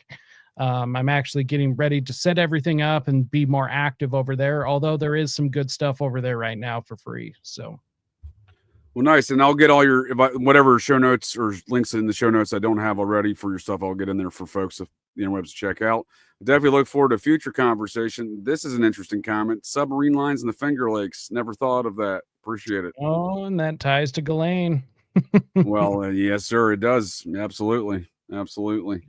So, no, that's all great stuff. In fact, I would like to talk to you, discuss in the future regarding some collaborations, and perhaps you joining me on one of my Thursday shows to discuss some of these matters of the anatomy of the satanic panic and the Satanism in general. Because obviously you have done a lot of research and understanding some of these matters, how they relate to conspiracy culture, and again, things of a spooky nature, like Colby's Queers, Phoenix program, Come Home Again. It was Dave McGowan that radicalized me in these matters, and not just in the matters of Program to Kill and the pedophilicity, but also in his weird scenes inside the canyon. So that's what it was, in fact, a statement he made in an interview in a podcast about 10 years ago that said, well, when the podcast host asked him, said, well, does this weird scene stuff apply to any other, or the, music scenes and like grunge or something? And he said, well, it's not my scene. And his scene was the hippie culture scene of the Laurel Canyon of the 60s. And he said, but it probably did. And I said, well, shit. So I extrapolated the salient characteristics from weird scenes inside the canyon,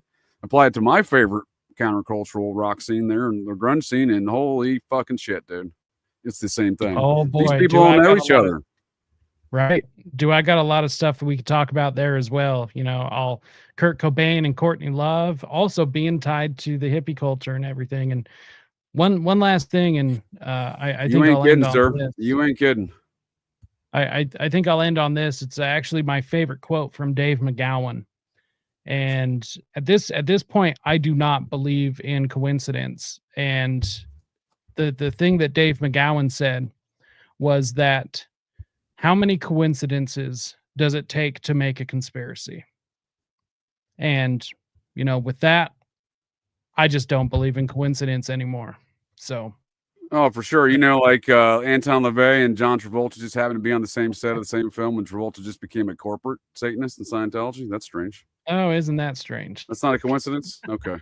No. I totally agree with you, sir. And again, I'm very, I'm not besmirching McGowan on his political, things that weighed heavily or had any implications in his viewpoints. But because, again, the man makes some excellent points. I'm a big fan of his research and work, and again, super fan, in fact. And in fact, again, we wouldn't be having this conversation if I didn't discover that man's work. And glad to see us fellow JJs thinking alike in that regard. And folks, the interwebs can check out Operation GCD Thursdays on those tales of the anatomy of satanic panic, Muppet Mikey Aquino, and the Phoenix program Come Home. Weaponized folklore, weaponized religion against the American public, and that's what we see in these Satanist operations.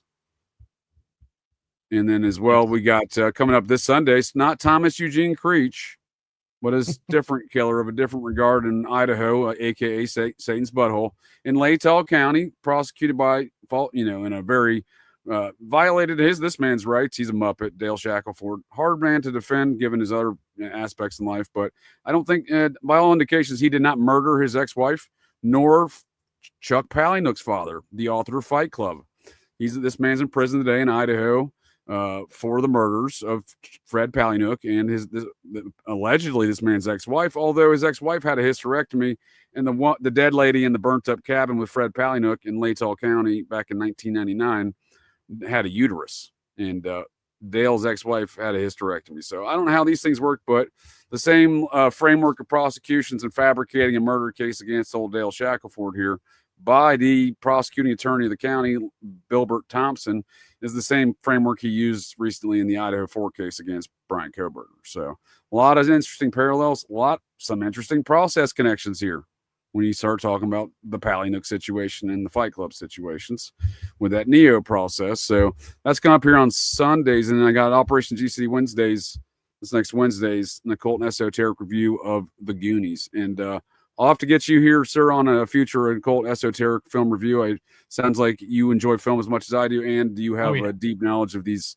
occult and esoteric topics. So I certainly would appreciate your input and participation in the future. But 1985 cinematic masterpiece, one of my favorites. Josh Brolin killed it in this film. My favorite Goonie, The Goonies. Oh yeah, wonderful film, and yeah, dude.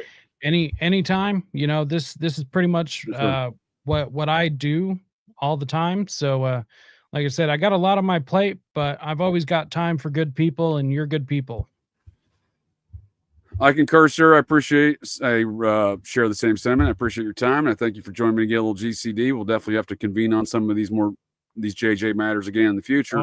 And thank you, folks of the interwebs, for joining us to get a little GCD. I find all of Jacob's links here in the show notes. And thanks, everybody. Any last alibis or any plugs? Just keep an eye out for what I've got coming. I've always got some cool stuff in the works, and actually, I do have an interview coming up on the Free Thought Project with Jason Bassler coming up in October. So that's going to be fun. That sounds interesting. And I have one at last alibi too for folks of the interwebs. There's thousands of Americans out there. By the way, I've been shot with a laser beam twice. They got Ted twice, folks. Watch your six. You be aware of your surroundings. There's laser attacks apparently. Catch you next time. Well, that's it. That's the show here, folks. So the next time you're out on the town, visiting your local watering holes, or perhaps just meandering around, and you hear the unmistakable sounds of metal clanking, and you spot signs of a disturbance, then check your six. Look in that garbage can, because you never can tell. The GCDs may be loose in your town.